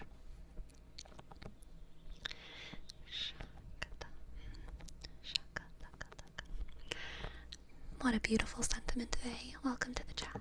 Yes. Hug your loved ones. Hug your loved ones. Hug your loved ones. Hug, hug, hug. I'm gonna hug your ears. I'm gonna hug your ears. Get ready for it.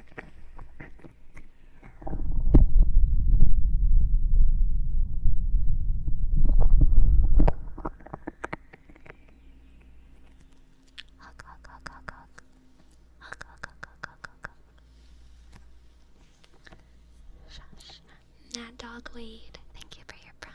Thank you, thank you, thank you. Click, click. A, D, shk. D, sk. A, shk. W, shk. G, W, sk. A, click. D, shk. E, sk, sk. Sk, sk. Sk, sk. Shush, shush, shush, shush, shush.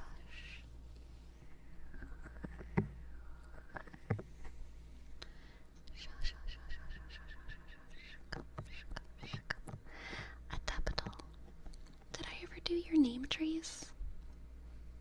I don't even know if I ever did your name trace. Here it is. Here it is. A shek. D E P T shk. L underscore shk shk shk shk. And for Nietzsche's, we have a word up for very much, very long. Very much, long, very long. Very much, long, very long. Very much, long, very long. Very much, long, very long. Pippi Longstockings. Shk. Very much, long, very long. Very much, long, very long. Very much, long. Very long. Very much, long.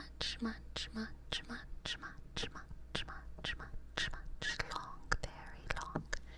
Very much long. Very long.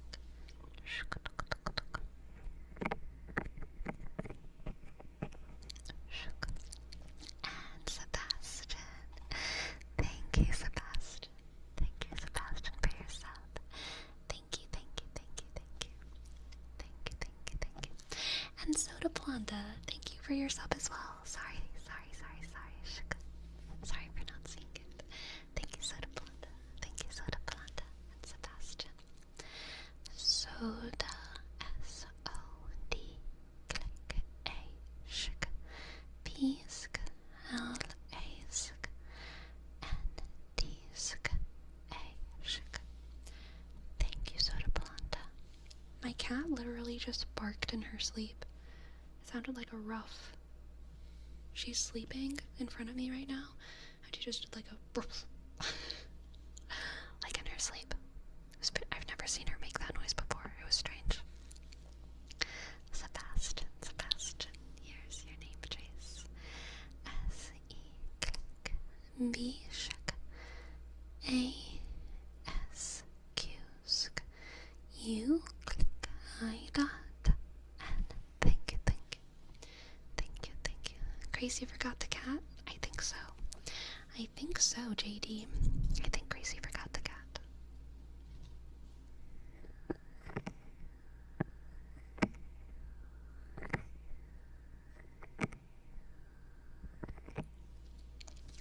Chat, what's the opinion on cussing at your friends?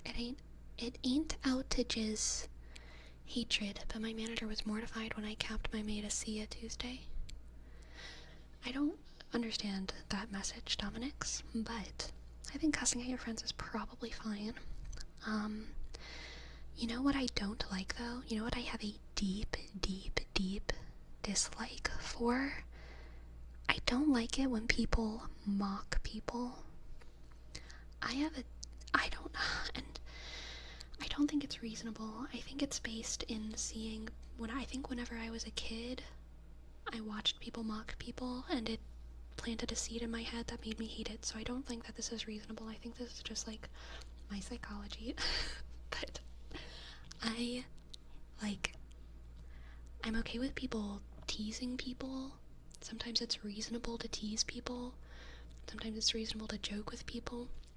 But whenever people, like, mock people, which is, whenever they put on a silly voice and, like, exaggerate their mannerisms and whatever, you know what I mean?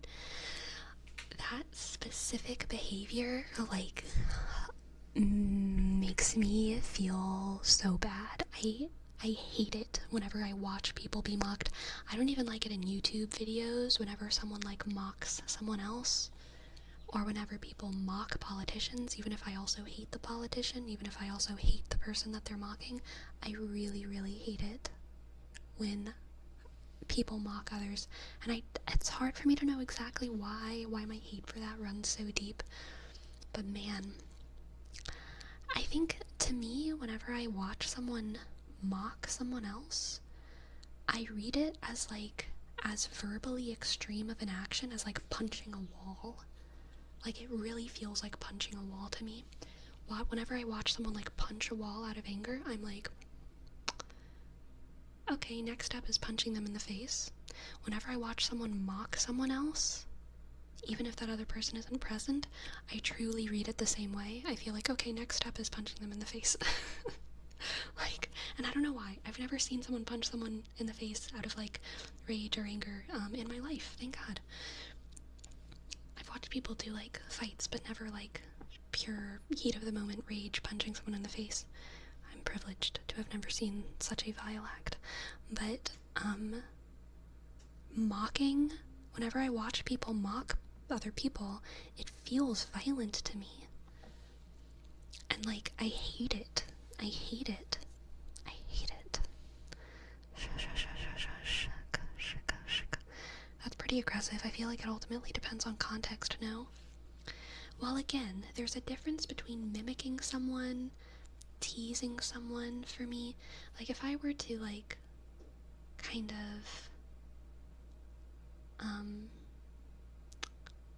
lovingly, like, do a little bit where I, like, acted like one of my relatives and was like, oh, I'm my cousin and I'm going to the bakery shop and I'm gonna get this thing, and, like, maybe it's, like, a little bit where I'm, like, pretending to be them, like, that's fine.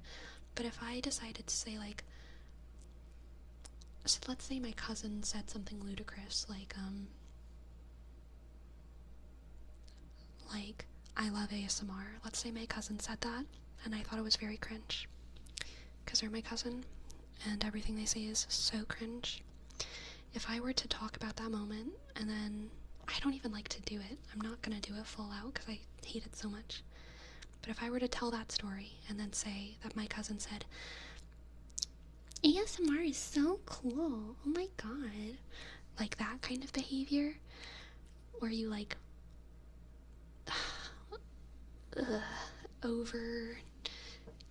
where you just mock them, I don't know, it hurts me. I hate it. I can't do it. I hate it. I can't do it.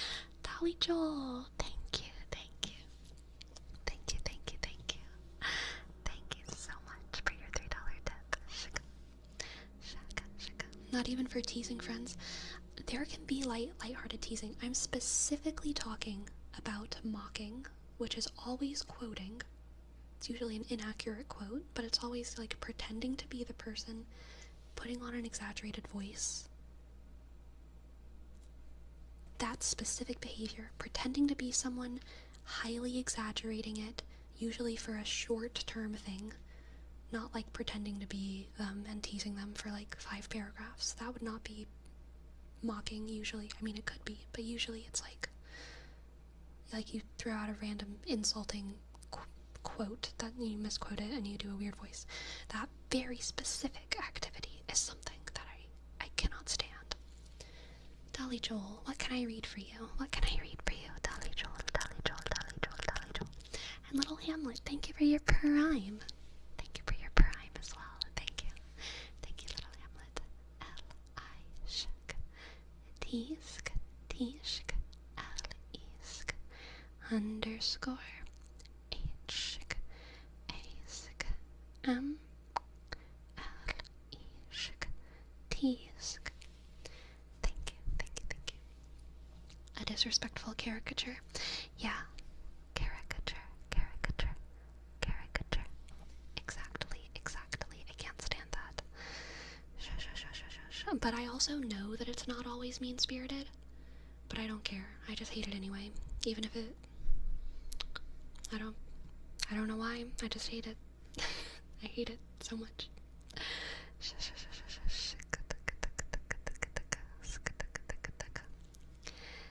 It makes me feel like someone is just harboring a lot of rage, even if they're not. If I see them mock people, it makes me feel like they're harboring a lot of rage and resentment, and it makes me feel like they are dangerous, even if they're not.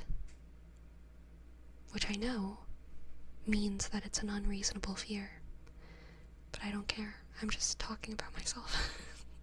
I'm not saying that y'all should also have this unreasonable fear. Shika, shika. Shaka, shaka, shaka.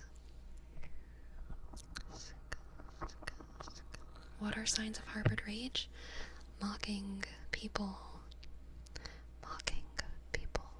Shaka, shaka, shaka, shaka.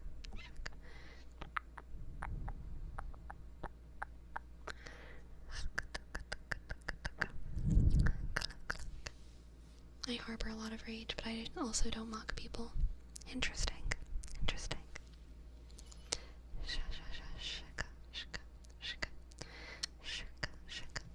Dolly Joel, did you say what you would like me to read? Oh, I see. Cemetery Gates by Pantera. Not to be confused with Panera. Or Pangea. Perhaps. Pantera. Cemetery Gates. Pantera. Click. Let's see.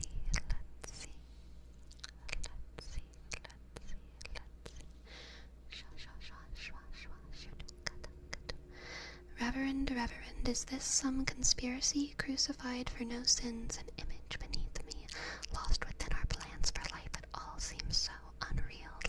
I'm a man cut in half in this world, left in my misery.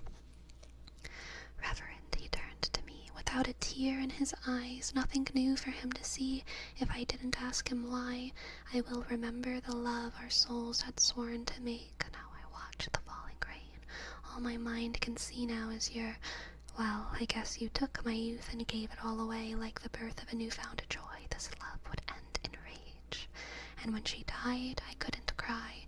The pride was in my soul. You left me incomplete, all alone, as memories now unfold. Believe the word, I will unlock my door and pass the cemetery gates. Sometimes when I'm alone, I wonder aloud if you're watching over me, someplace far bound. I must reverse my life. I can't live in the past. Then set my soul free, belong to me at last. Through all those complex years, I thought I was alone. I didn't care to look around and make this world my own. And when she died, I should have cried and spared myself some pain. You left me incomplete, all alone as memories still remain. The way we were, the chance to save my soul and my concern is now in vain. Believe the word, I will unlock my door and pass the cemetery gates. The way we were, the chance to save my soul, and my concern is now in vain. Believe the word, I will unlock my door and pass the cemetery gates. Gates. That That was lovely, Dolly Joel. Thank you so much for your tip. And thank you for the cemetery gates. Sleepy, I feel like you broke up fights in school. I went to a school where no one fought. In all 5 years of my high school was 5 years. Louisiana is weird like that, okay? Louisiana doesn't have middle school. I think some places have middle school, but most of Louisiana, elementary school is very, very long, and then you have 5 years of high school. There's no middle school. But, in all 5 years of my high school, there was like 3 fights, like total, and not just in my grade, like in the entire school. So fights were super, super rare. It was a Catholic school. We don't fight like that. We don't fight like that.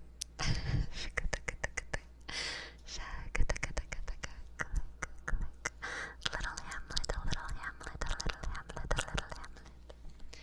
Little Hamlet, a little Hamlet, a little Hamlet, a little Hamlet, a little Hamlet, a little Hamlet. I like that name. Sleepy, have you ever been in a physical fight, even if it's just pushing around? Like, out of anger? No. For fun? Yes. Out of anger? No. Never once in my life. The closest I ever got was when I was sleeping in an airplane and my head was against a window, and my sister woke me up too fast, and like, in like a mixture of like rage and also surprise and lack of awareness of my body, I was like, what? And my hand like scratched her in the eye, my nail. I felt really guilty about it though. It hurt her. It scratched her eye. And I feel very bad about that to this day. The reason I feel bad is because I really was angry at her, and that's why I was moving the way I was moving, but I didn't actually want to hurt her. Like, I was just asleep, and I think I was like probably 14 or 15 or something at the time. So the reason that I felt so guilty was because there was an element of anger, because I was like being woken up in a way that I didn't want to be woken up. And that made me feel so much more guilty that there was even an element of anger there, you know what I mean? If it was truly an accident, if I had just like dropped a pot on my sister's foot or something, even if that would have been a more severe injury, I feel like I would feel less guilty because it was like a full accident. But I was like pissed off at having been woken up. And it really hurt her, so I felt so bad. She forgave me though. Thank you, sister. Did she say anything? Yeah, she was mad at me. She started crying. She was very sad. Do we have an echo? I wonder why. It's been a long time since we've had an echo. Doesn't it just go away by itself? I think it will go away by itself. Echo. Echo. Just let me know when it ends.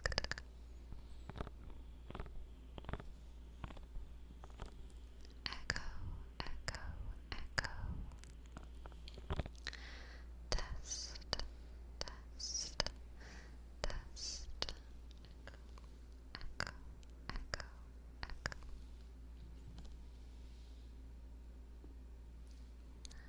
Echo, echo, echo, echo. Unfortunately, my dear sister is the victim of most of my violent acts. That was really the worst one. The other one that was pretty bad though. Am I still echoing, by the way? I don't really want to tell a story if I'm echoing. Still echoing? Okay, I'm gonna undo my mic and do it again.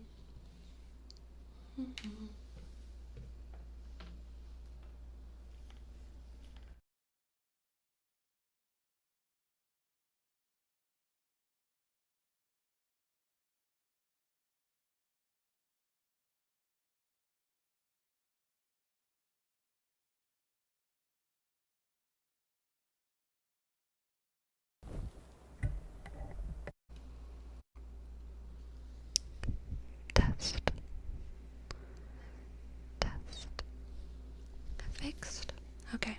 Good, good, good.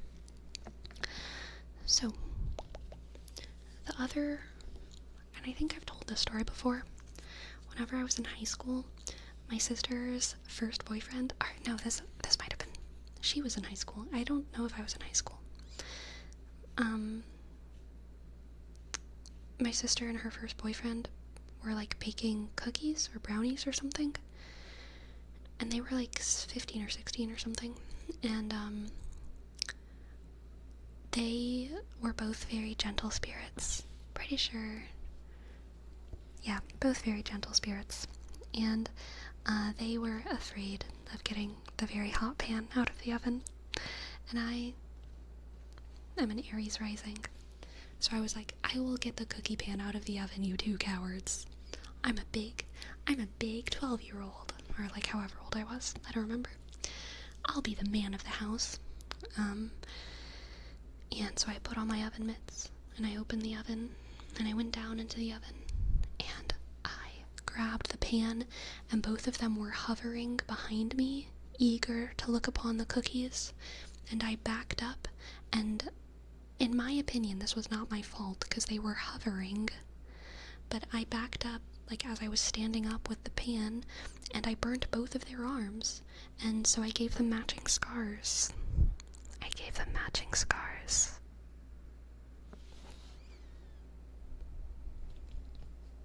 I was really just matchmaking. I didn't know it then, but that's what I was doing.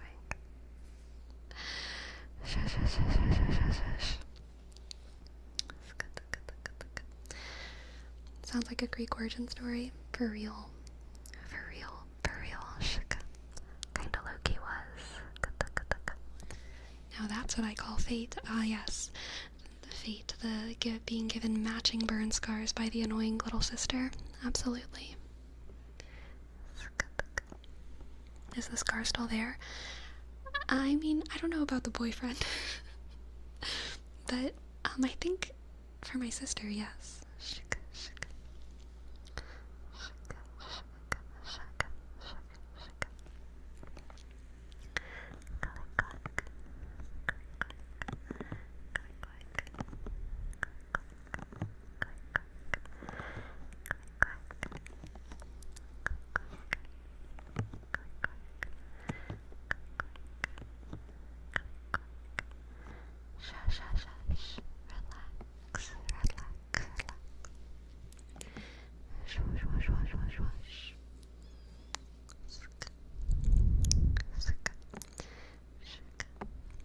They had to stay together. They were destined by the scar.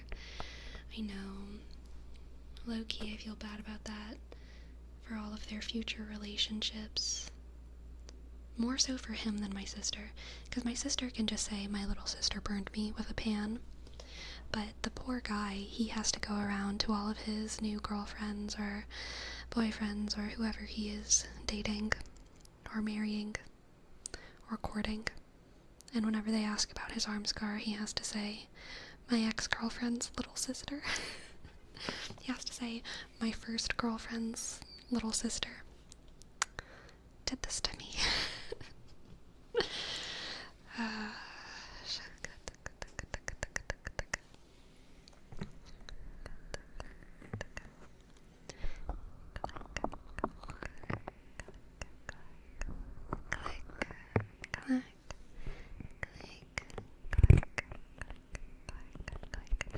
You ever catch yourself making ASMR sounds in real life? Like your interstitial little shushes. So I used to say no to this question, but my answer has changed. As of the past couple months. Yes.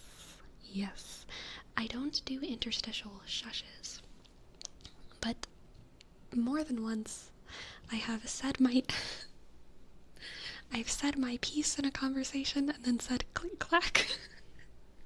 I've been like, and that's what I think about click clack.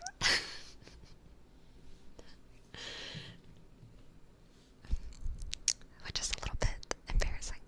Luckily, no one has ever once said anything about it. And I think it's because it's so like random. I think they just don't even register it. I think it just flies. I hope. I think it just flies under the radar and no one notices, but I have definitely noticed myself. I will say something and then say click clack. And I usually say it quietly, to be fair. It's like a little bit under my breath, but it is a little click clack. Click clack. J Detective, thank you for your sub. Thank you. Thank you, thank you, thank you, thank you, thank you, thank you, thank you. Thank you, thank you, thank you. Shk. J shk. D click E shk. D sk. E shk. C. D shk. I dot. V E sh sh sh shk shk. Or they're just confused. Maybe Jamar, who knows?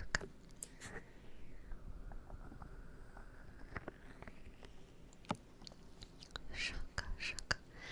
Do you think it's because you either say it at a low volume or they just know and don't want to make a big deal out of it? I think it's because I say it at a low volume. But I don't know. Who's to say, really? Who's to say? Shuk. They won't say anything because they're worried about you scarring them with a hot cookie pan. No, that's not why. Little old me would never scar no one with a hot cookie pan. I've changed since then, okay? I am not the person I was when I was 12 years old. Shuk. Shuk, shuk. Shuk, shuk. To be fair, if someone at work said it to me, I would assume it's a touch of tism. That's fair. That's fair. That's fair. Shuk, shuk. Sha, sha, sha, sha, sha, sha, sha, sha, sha, sha, sha, sha, sha, sha. Sha, sha, sha, sha. Ryan Crossing. Ryan Crossing. Here's your name trace. R, click, click. Y, sk, A, sk, N, C, R, shk, O, S, S, I, dot, N, shk, G, Ryan Crossing, Ryan Crossing, Ryan Crossing, sk, and for Slapshot, here's your name trace. S, L, A, shk, P, S, H, O, sk, D, sk, underscore 28. Thank you.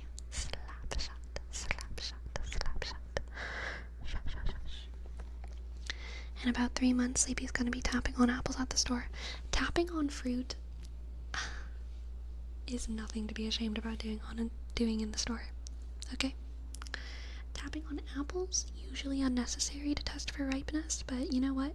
If I saw some old man tapping on apples, I'd be like, he knows something I don't. You know what I mean? Whenever people do anything weird with fruit in the store, I'm like, they probably know something I don't. You know, they know something I don't. So I think it's fine.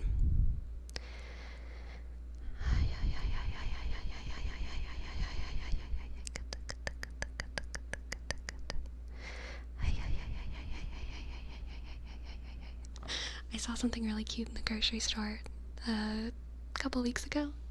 I was in the produce section, as always. It's where I live. And, what an obnoxious thing to say. I'm sorry.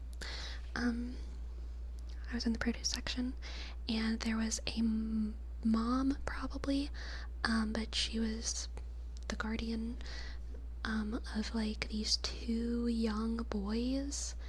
I'm horrible at judging the ages of children. I'm gonna guess, like, maybe 9 and 7, something like that. Tiny little humans. Tiny little human boys. And, they were, like, they had, like, crazy energy. Maybe they were younger than that. Maybe it was more like 7 and 6. Maybe younger than that. They had, like, crazy energy, and they were, like, running around and, like, looking at things and then running and doing something else. It sounds more like 6-year-old energy than 9-year-old energy. And they were looking at this scale near the apples, and the mom was like, and I think one of the boys was like, what's that? And the mom was like, this is so you can weigh your fruit, so you can see how much it costs.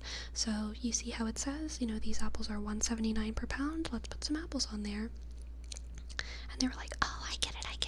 And then they started like running around the store and like touching all the produce and trying to put as much of it on the scale as possible.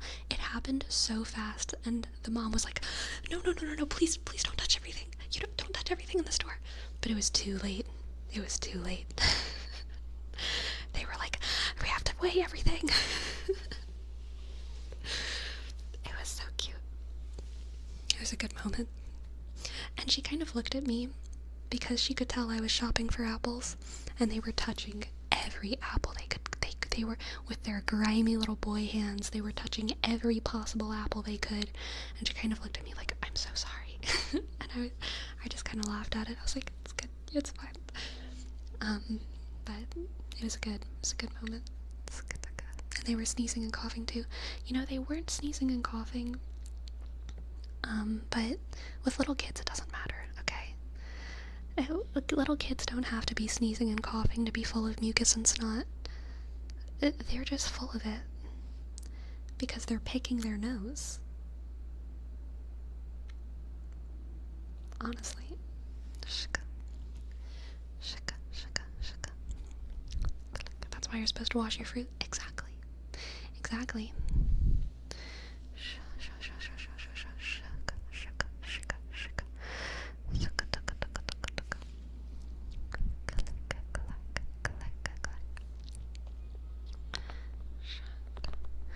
As someone who works in a grocery store, seeing people go up to the counter with a cucumber and a pack of condoms will never not be funny.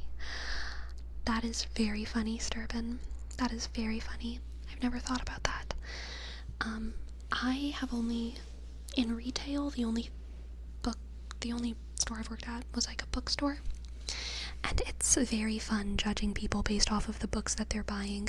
You can assume when someone buys more than one book, when someone is buying like 3 or 4 books, you learn so much about them at the counter. Most people are just buying, you know, what's big on TikTok right now. But man, when someone buys like a stack of books about like grief and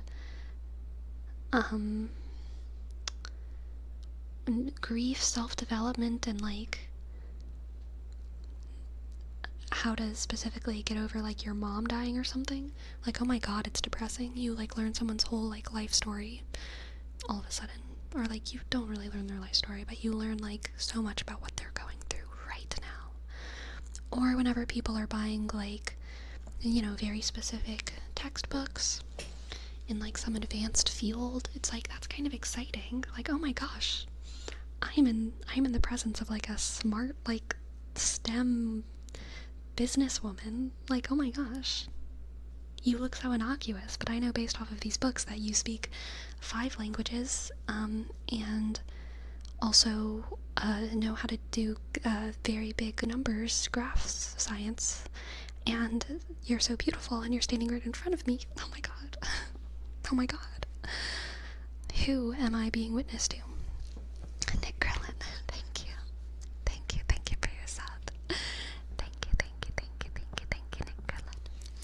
Thank you, Nick Krillin. N-I.C-K click shock K shk shk I sk I dot double L shk tuk tuk I dot and shush shush shush.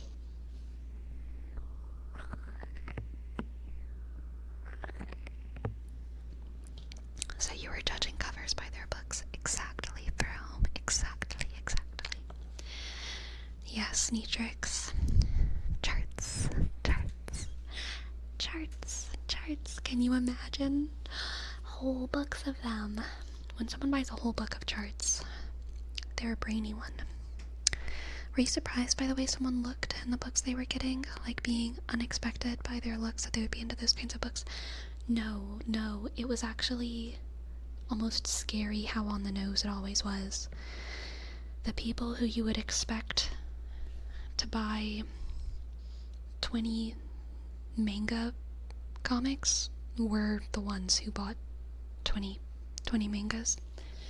The people who you would expect to buy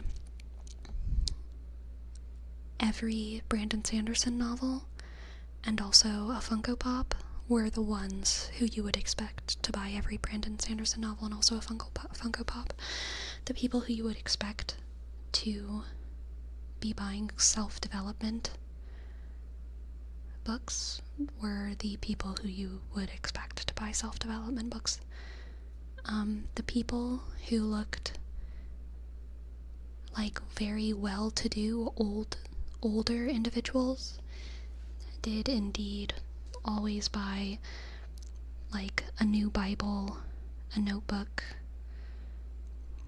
and a bookmark with a Bible quote on it.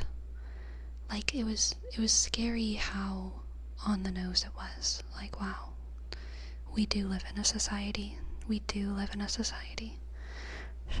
Good night, Jamar. Good night, good night. And good night, Adapt. Did you have people come and buy Game of Thrones books? Of course. Of course.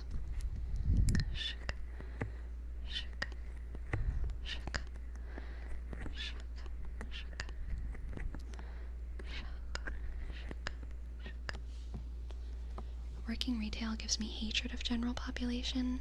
No, Jane, the price is the same on the shelf as it is until I put the price here. Working retail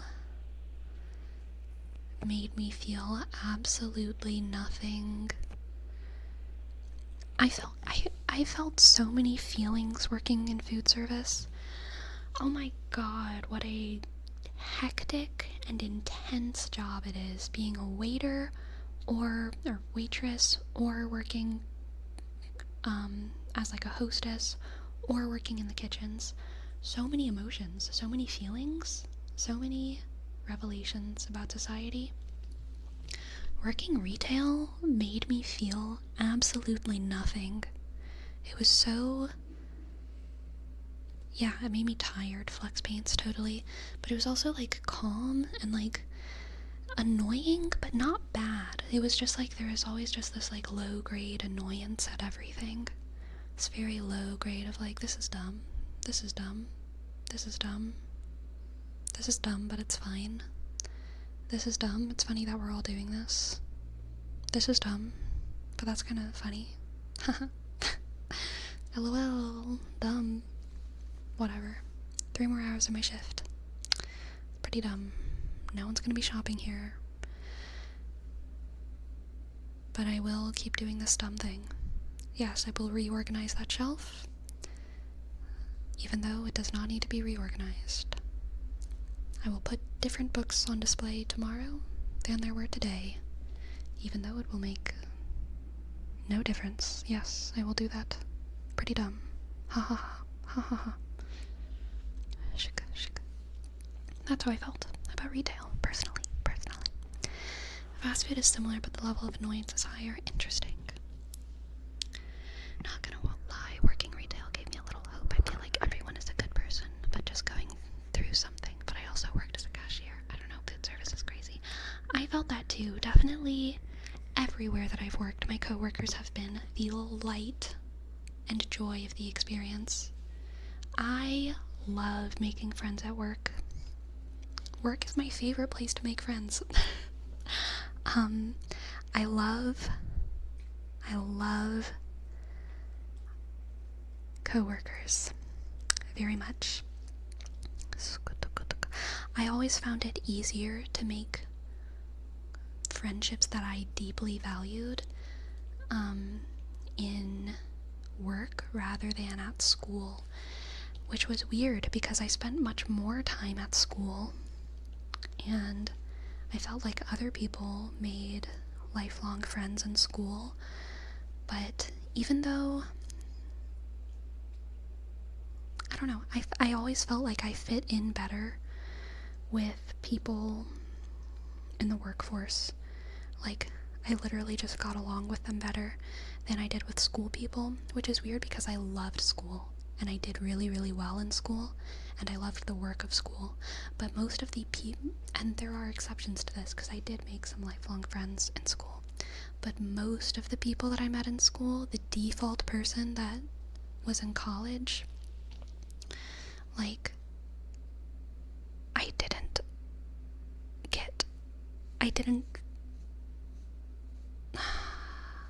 it's not like I didn't get along with them. Like, I totally got along with them, but I didn't fall in love with them the way that I tend to, like, fall in love with my coworkers in real life jobs, and especially in the food industry. The solidarity of the miserable. I mean, people in college are miserable too. Absolutely. It's like the solidarity of workers rather than the solidarity of students. The students that I vibed with the best were usually also people who had a kind of similar, like, work ethic to me, I would say. Bad jobs make great coworkers. Good jobs tend to have not as tight relationships. Interesting. Yeah, I could see that. Do you upload streams to YouTube? Yes, I do. Thank you for posting the thing.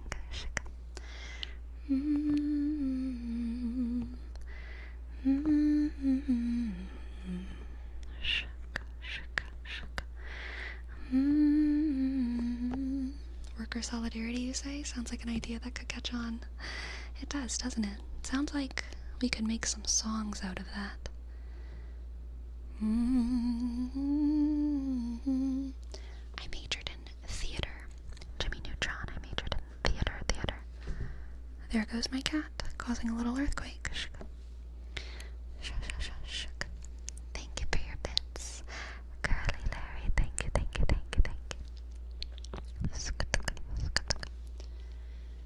Do you hear the people singing the songs of angry men? I started out way too low. Do you hear the people singing the songs of angry men? It is the music of a people who will not be slaves again. When the beating of your heart echoes the beating of the drum, there is a life about to start when tomorrow comes. Will you join in the crusade? Be strong and stand with me. Somewhere beyond the barricade, is there a world you long to see?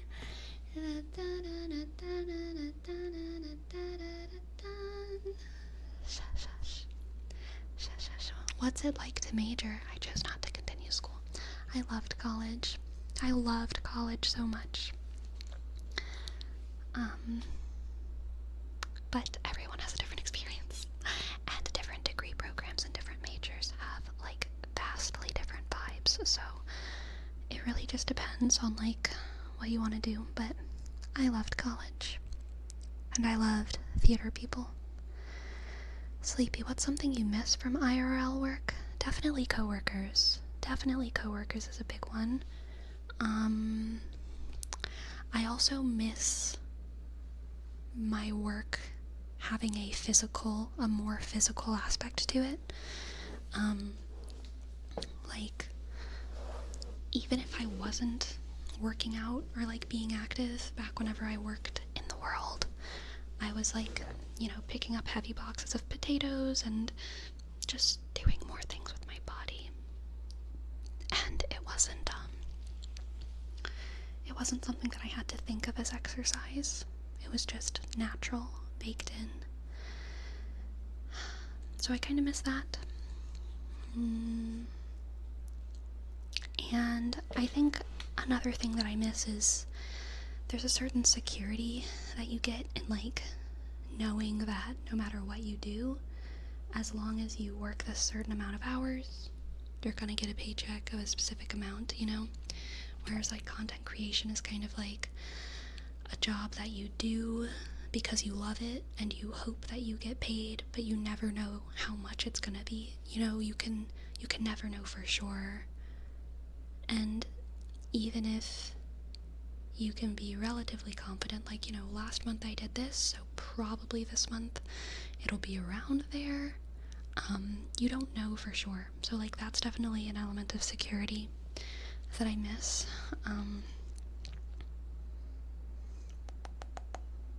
But overall, I think content creation is the best job I've ever had, so I'm pretty happy with it. Pretty happy with it. Are you doing full-time content? Yes, I am, Miss Dalla. Health benefits. I never got health benefits from my jobs, so I can't say I miss that, but I would have liked it if I had it, that's for sure. That's for sure.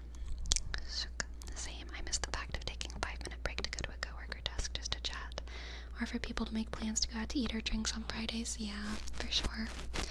Working online is by myself, and working online is by my own. And even though I'm friendly with some coworkers, it's just by chat. We're not even the same countries. Yeah, for sure. For sure, for sure. Shook, shook. Click, clack, relax, relax. Relax, relax, relax. Click, clack, relax, relax. Click, clack, click, clack. Click, clack, click, clack. Click, clack, click, clack, click, clack.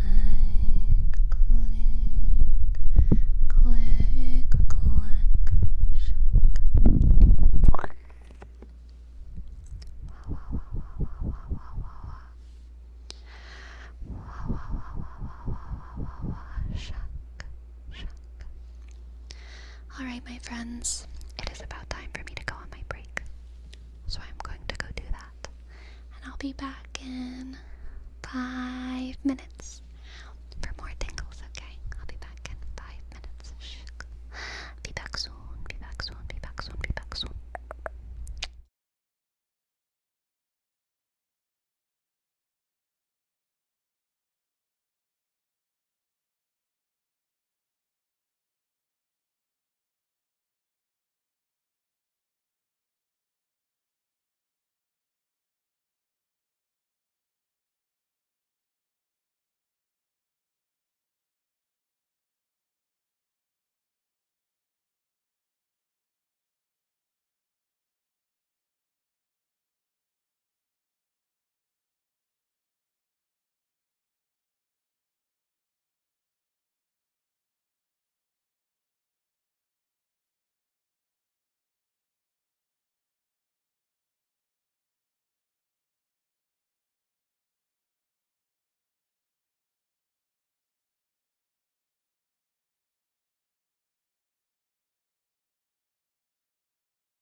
I'm back.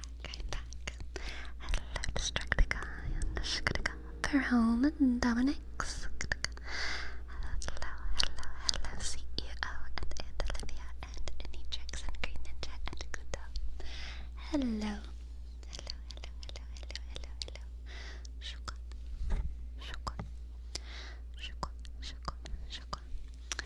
Found a little gift. I found a little gift for us. I found the email of that guy. The reaching out after a long time email. I found the email. It's not very long, so that's why I don't feel like it's too bad for me to share it. It just says, "Hey Tessa, it's been a while since I reached the end of whatever ugly turmoil I was in. I feel that now is the right time for us to speak. If you are at all interested in a healthy friendship, here I am." That was it. Imagine he's in the chat. That would be crazy. That sure would be something. They feel it's the right time. Yeah. Oh, sorry for the bonk. I do have the little mason jar though. This is the little mason jar. Surprisingly human, but the context is huge. Yeah, the email by itself, honestly, fine. It's the context that makes the email so bad. Which we went over earlier in the stream. No need to go over it all again. But if you're interested, there's the VOD. Whatever turmoil I was in, me when I wake up from a wild nap and I don't remember. And I don't know if it's 6 a.m., 6 p.m. or the end of time. Exactly. Does the jar have a handle? No. It does have some pretty good tapping noises, though. Aren't those mason jars? Yes. Yes, they are. Mason jars do not all have handles.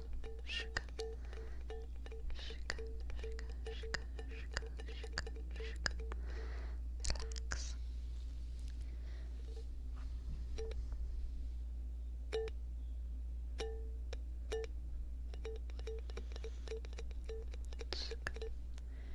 To me, it sounds like Morse code.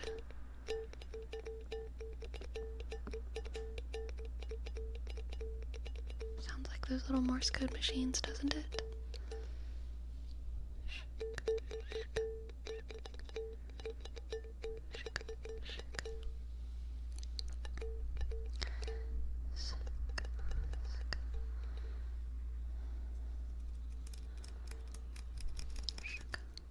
Yes, the side does have a lovely little diamond pattern.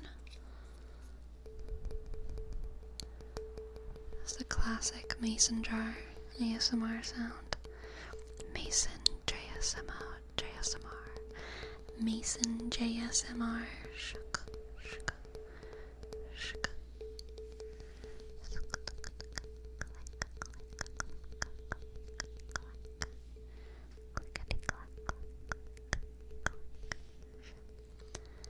Sleepy, can you open the jar next to the mic?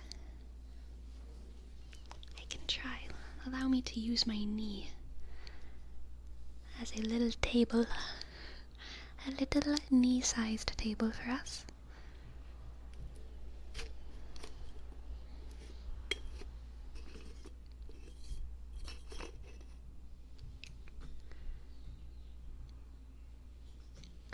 That is what the sound of removing the top sounds like.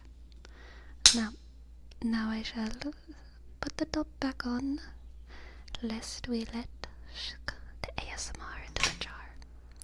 We don't want to let too much ASMR into the jar, because that could be dangerous for my future dipping sauce endeavors.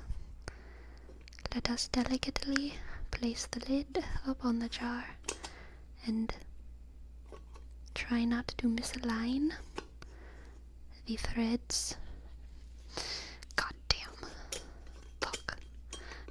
Oh my god. God damn it. Shit. Fuck. Okay. Carefully now. Carefully now. Close with tenderness. It is tight. It is good. It is good. We've won.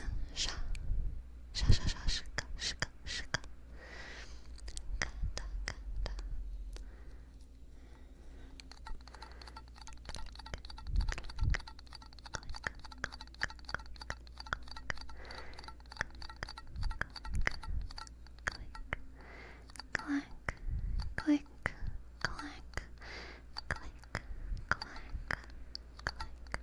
Hello, Jose. Swearing at inanimate objects will always be satisfying. I agree. The jar makes good sounds.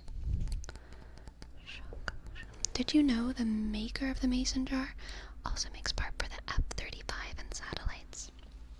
I don't know what the F-35 is, but cool. Is that a plane, or a gun, or a car? It could be any. It's a jet.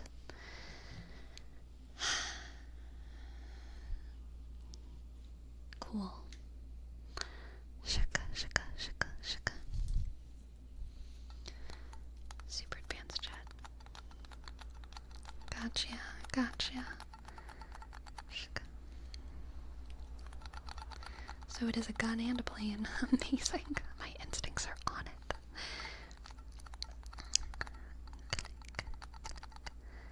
It's a very handsome and refined fighter jet. Sounds like propaganda. Sounds like war propaganda to me. A jet? Handsome and refined? Shush, shush, shush. It does a vertical takeoff.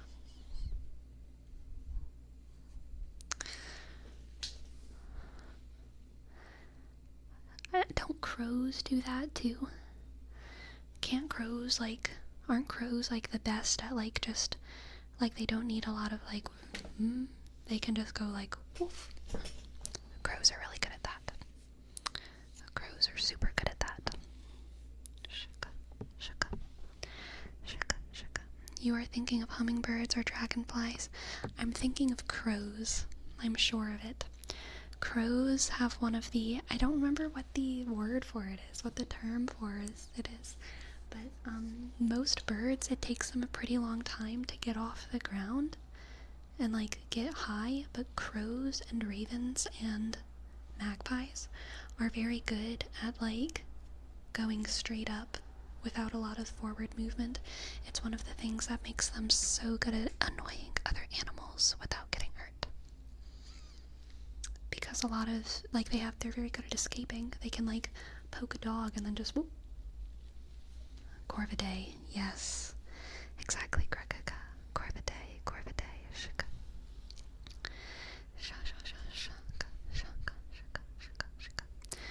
Crows are extremely efficient at getting high. They are.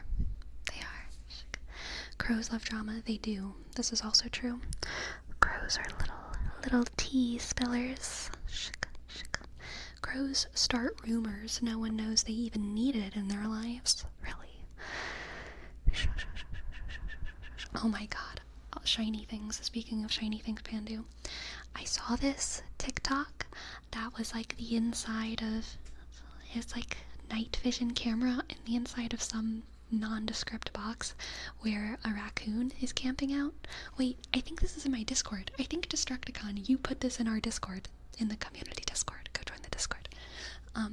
But it's I think it was Destructicon. I could be wrong.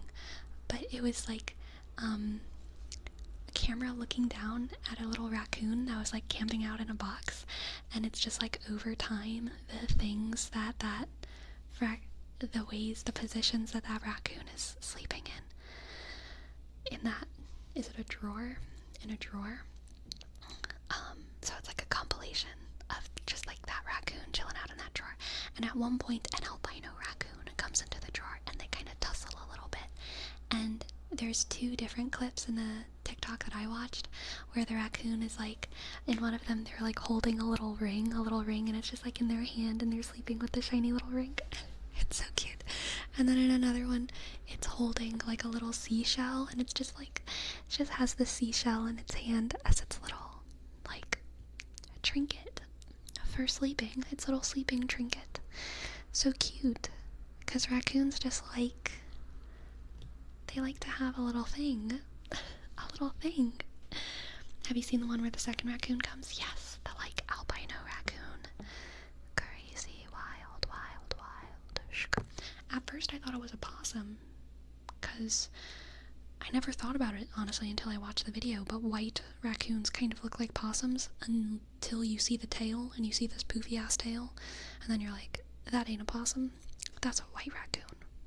That's a white raccoon.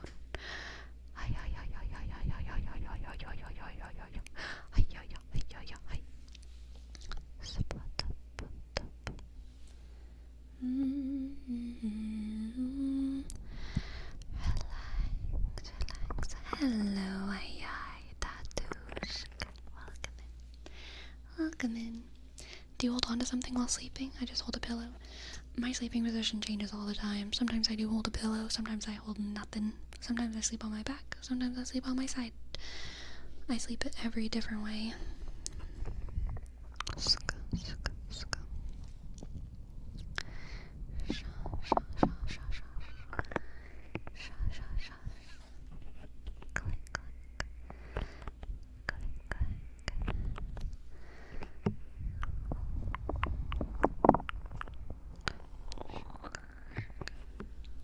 Do you still do the 90-degree perpendicular sleep at the foot of the bed? Sometimes. Absolutely. I love taking naps on the floor. If I'm taking a midday nap, I will often just be on the floor with no blanket and no pillow. 'Cause it feels nice to just lay on the floor. It's so good.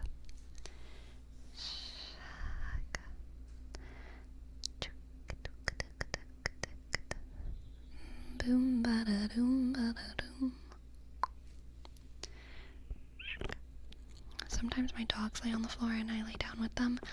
Oh yeah, absolutely. Laying on the floor with dogs, laying with dogs, sleeping with a dog. Oh my god, so nice. Hello, Bitterbrush. Welcome in. Welcome in to everyone. Welcome to the family. We're glad that you can come to share your life with us as we grow in love, and may we always be for you what God would have us be. A family always there to be strong, and I never know how that song's supposed to end. I always want to say to be strong and to be long, but that's not how it goes. I don't know what the actual lyric is. I can't remember. To be strong and to be long. But that doesn't make sense. I don't remember what it's supposed to be. I've had this moment before on stream, and I still don't remember. Oh god. Sorry. Thank you so much for your sub. Thank you.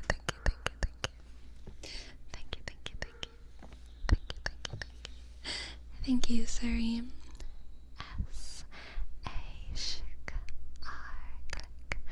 I dot _H K Thank you. Hello, Yaka. Hello. To be long, strong, and to get the friction on. Something like that. Can y'all hear the birds outside? There's birds twittering and tweetering. Oh, Bitterbrush, thank you for your tip. Thank you for your tip. Thank you for your tip. I'd love to give you a little tarot reading. Let's see what the cards have. For Bitterbrush. Bitterbrush. I don't even know what sound that was. I don't know if y'all could hear. It could have been a car, or it could have been a bird, or it could have been a siren. It sounded weird though. It sounded like a weird siren. Very strange. Siren, siren, siren, siren. Okay. I'm gonna put my 3DO between my knees like so that I can shuffle my cards.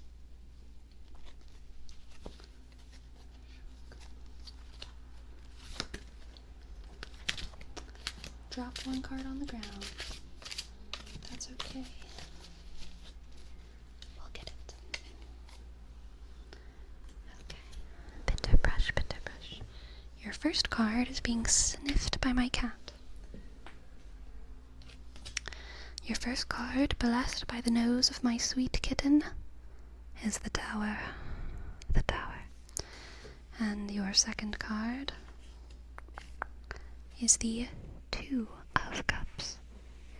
First card is the Tower, and the second card is the Two of Cups. And the third card that we have for you is the Four of Wands. Do you pull cards off the top of the deck after shuffling? Yes, I do. I do. That is exactly what I do. So we have the Tower, the Two of Cups, and the Four of Wands. The Four of Wands for Bitterbrush.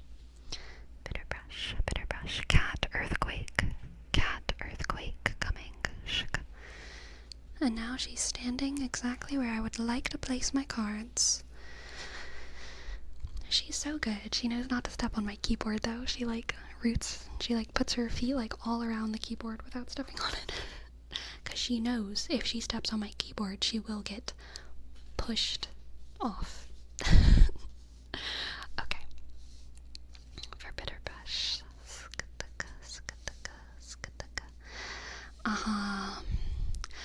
I don't know what that song is. We found love in a hopeless place. We found love in a hopeless place. Is that song just called We Found Love? We found love in a hopeless place. We found love in a hopeless place. I don't know any of the other lyrics. Rihanna? I have no idea. That's all I know of that song, but that's what this reading is, okay? Rihanna, We Found Love. Amazing. Bitterbrush. There's gonna be some shit this week, but even though it's gonna be rough, I think that within that turmoil, you will find a lot of joy and camaraderie. Joy and camaraderie, and even, dare I say, with this Two of Cups and Four of Wands, fun. Fun. This is like when you get lost on a hike with the right person, and it just turns into like giggles. And it's like bad because you end up hiking for like 5 hours instead of 1. But like, you know, you can't be mad at it. You know, it ended up being an okay day. I think something like that might happen with you and your life. You and your life. Come what do we? Exactly, Neatrix.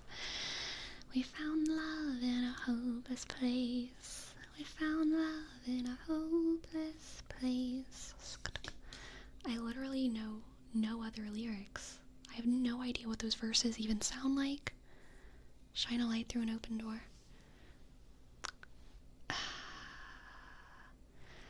Yeah, I don't know how it fits in. I don't know. No bells are ringing. No bells are ringing. Thank you for letting me read for you, Bitterbrush. I'm excited for your fun. For your fun in a hopeless place. I hope that whatever happens isn't too catastrophic.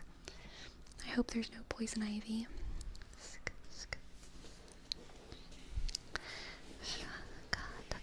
And we also have a name trace for little sharky, little sharky.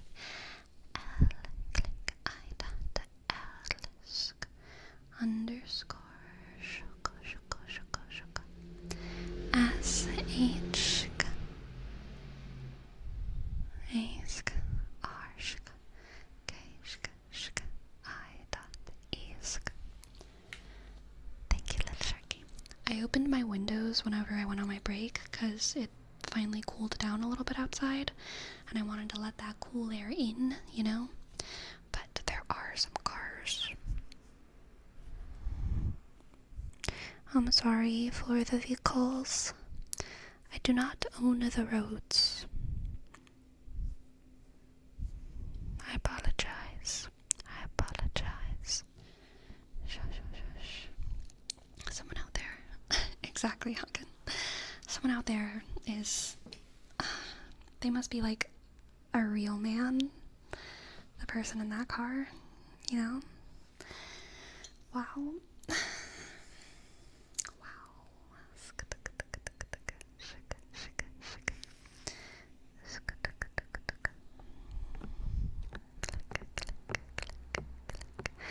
Click, click. Is there a reasonable cooldown to apply to tarot? I feel like one cannot just always ask the cards for everything.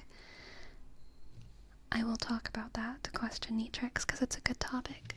After I read these lyrics for Jerome. We Found Love by Rihanna. We Found Love by Rihanna. In case I forget, put a pin in it. Don't fret from reminding me. Rihanna. We Found Love. Lyrics.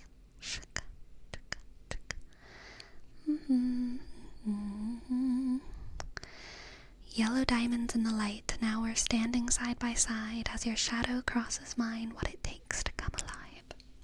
It's the way I'm feeling, I just can't deny, but I've gotta let it go. We found love in a hopeless place. We found love in a hopeless place. We found love in a hopeless place. We found love in a hopeless place. Shine a light through an open door. Love and life I will divide. Turn away 'cause I need you more. Feel the heartbeat in my mind. It's the way I'm feeling, I just can't deny. But I've gotta let it go. We found love in a hopeless place. We found love in a hopeless place. We found love in a hopeless place. We found love in a hopeless place. Yellow diamonds in the light, and now we're standing side by side as your shadow crosses mine. Mine, mine. We found love in a hopeless place. We found love in a hopeless place. We found love in a hopeless place. We found love in a hopeless place. We found love in a hopeless place.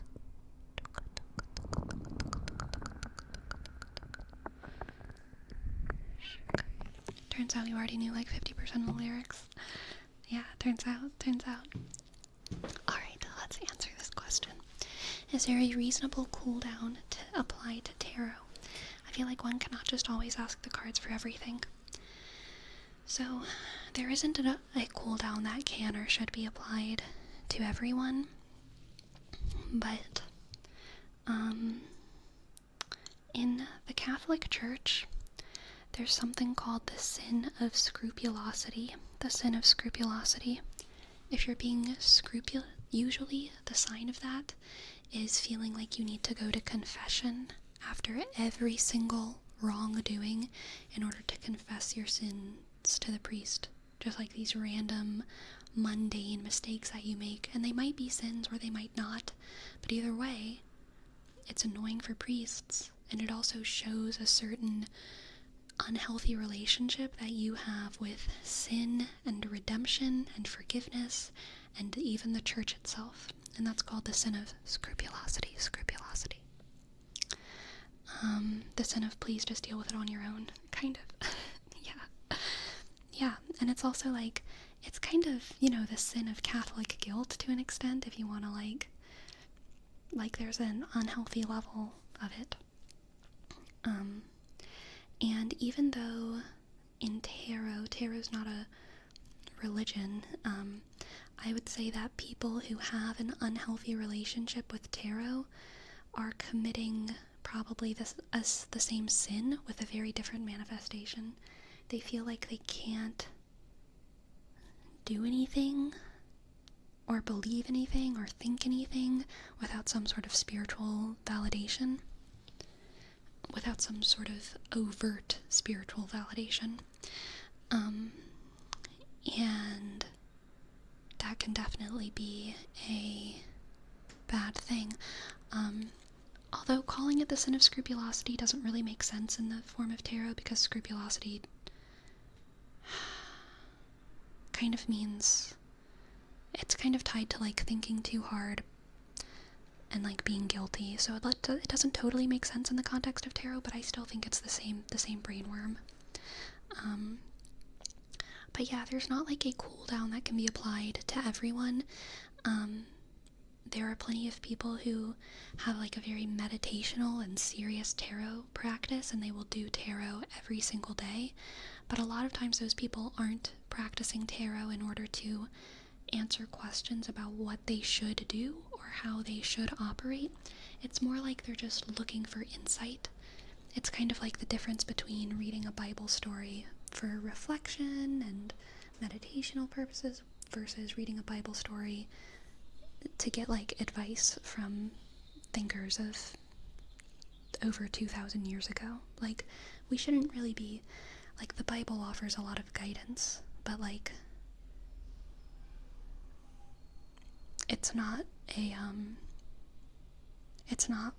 from my perspective like a word for word text about how one should live their life in the literal sense. That would be pretty wild, because plenty of bad, horrible things happen in the Bible.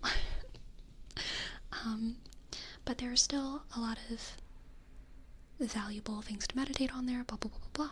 And you can read the Bible every day, look to the Bible for guidance every day in a way that is very healthy. And you can also do that with tarot. You can look to the tarot every day, meditate on the tarot, see what messages there are in the cards, in a way that's very healthy.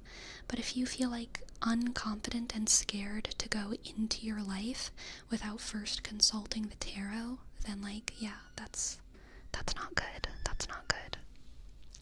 That's not good. How can you have an unhealthy relationship with tarot? Like, don't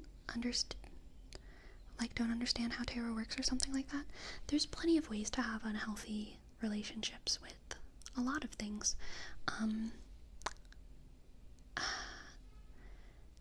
I mean, one way to have an unhealthy relationship with tarot, I think, is to hate it because it's a feminine pseudoscience magic hoo-ha silly willy granola Harry Potter dumb girl thing that you hate. I would say that you have, if you feel like that, I think you have an unhealthy relationship with tarot. I also think that you can have a dependent relationship on tarot in a way that's unhealthy, where, like I was saying, you feel like you need to consult the tarot for every major life decision, or where another example of it could be seeing the worst in all of the readings that you do, especially for yourself, and assuming, or like, feeling like if you feel all the time like tarot is condemning you and telling you horrible things about yourself, and then those messages are making you afraid of engaging with life, then like, that's another kind of unhealthy relationship to have with tarot. And that can happen with any kind of spiritual practice or religion. That also happens in Christianity. People will pray and they will feel like, and instead of prayer being a practice that improves their life, prayer will be a practice that makes them hate the world, hate the people around them, hate creation, and also feel dependent on continuing to pray, like prayer is the only good thing in the world. And if you have that kind of relationship with prayer, then like religion is not working for you, you know, something is wrong, something needs to be reassessed. And yeah, so that can definitely happen with tarot and all kinds of things as well. Let's see. Thanks for this perspective. I agree and understand everything you're saying, and this is a message a lot of people should hear. Yeah, it's not about validation, but reflection. Oh yeah, totally, Jimmy Neutron. Totally. Like making them dependable on tarot to feel to do anything, unable to make decisions on their own if it's not backed up by something. In this case, a reading. Yep, totally. I think this could also apply for religion. Yeah, absolutely. Like if they don't have some kind of divine sign towards what to do, they do nothing. Yeah. Yeah, definitely. I don't really believe that there is a clear distinction between the divine and the non-divine. I think that oftentimes people are looking for some kind of supernatural sign, and they don't realize that the supernatural sign, they don't realize that their manna from heaven was like their neighbor on their bus offering them some like Doritos, but like that is their manna from heaven. That can be sent by God. You know what I mean? It doesn't have to, bread doesn't have to fall out of the sky for God to feed you. Yeah. Yeah. This is weird to explain. I was less concerned about the human side depending on a crutch, but rather tarot's accuracy towards someone abusing it like that. Like the tarot's attitude? Does the tarot have a personality? So, I think that God has a personality. I believe that God has a personality. This is a belief that not every religious person has, and perhaps not even every Catholic person. I'm honestly not sure. And I don't believe it in the sense that I would ever really tell other people to believe it, but my relationship with spirituality is one where I feel like God has a personality. And so for me, all of the spiritual practices that I partake in can be expressions, or I would say God's personality manifests through those. So like going to church, sometimes I get a sense of God's personality. Doing the tarot, sometimes I feel like I have a sense of like God's personality. I feel like I'm bantering with the divine, but the personality that comes through in church versus on a hill looking, or on a mountain looking out at a landscape, versus in the tarot, they're all the same to me. Like I'm engaging with the same like great divine thing. I can't speak to like other practicers and other spiritual people. So I will say that the way that I anthropomorphize God and the divine can sometimes result in them telling me like, stop doing tarot. You're being a little bit ridiculous, put it down. You know what I mean? But like, I don't know. I can't speak to everyone's relationship like that with that. Like, I've had experience, I think I've talked about this before. I'm not going to go into detail about this to protect privacy, but I once received the Eucharist during Mass from a very, very high-ranking person in the church. I was shook that I was even in this person's presence and that I had the great honor of going to a Mass that he served. And it was a very small Mass. Again, such a huge privilege that I had. And when I got the Eucharist, I was so nervous, and I got it, and he was right in front of me, and I took the Eucharist, and I put it in my face, or I put it in my mouth, and I immediately, like, choked on it, and, like, coughed it back onto him.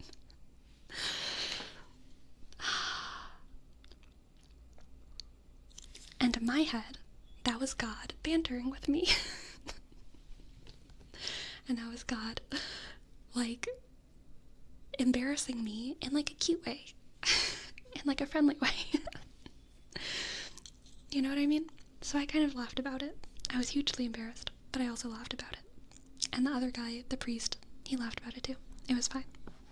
It was fine.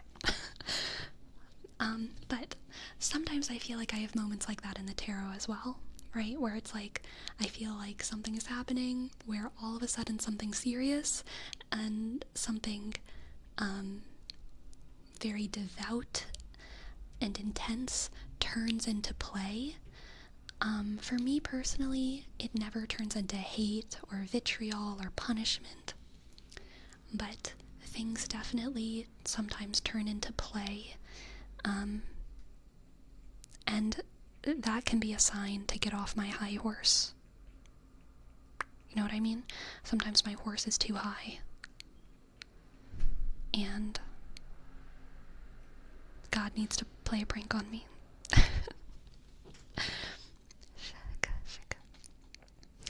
Like, the more you do it, the less the readings are meaningful. Yeah, Nietzsche's, I think that's probably a much more simple way to say it. This reminds me of Stoicism versus Epicurism. I don't know what that is, but I am interested. Little sharky, little sharky. How often do you have the Redeem open for tarot? It's pretty inconsistent, to be honest. I feel like sometimes the signs are just the most mundane things around us. Maybe we're looking too hard into it, and the clue could be right in front of us. Absolutely, Pearl, absolutely. Shush, shush, shush.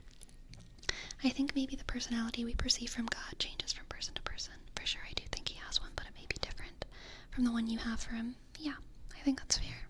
I think that's fair.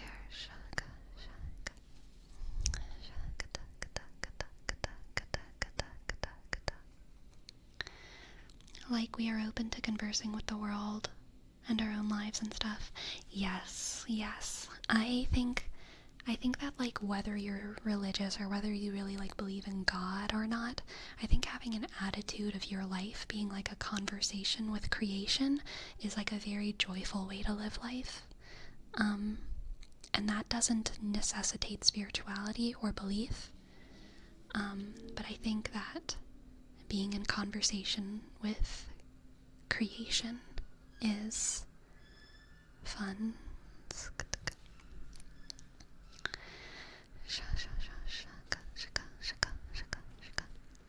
Y'all use your brains more than me. It's okay, McJake. No one uses their muscles as much as you do, okay? Okay.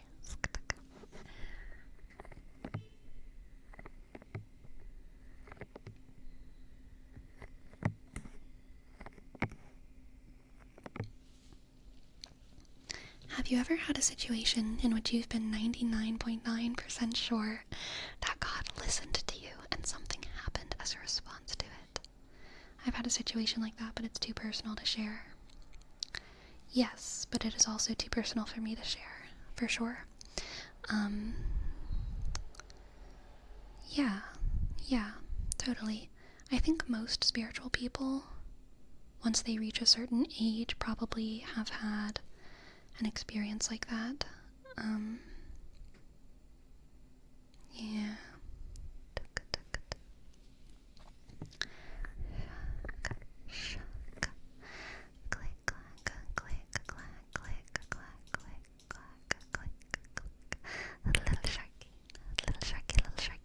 Little Sharky, did I give you your name trace? Oh yeah, I did. I remember doing it. Glue Mushroom. I don't think I gave you your name trace. Shaka, shaka, shaka. Shaka, shaka, shaka. Glue Mushroom. G, shaka. L, O, shaka. O, shaka. M, shaka. Underscore. S, H, shaka. R, shaka. O, shaka. O, shaka. M, underscore.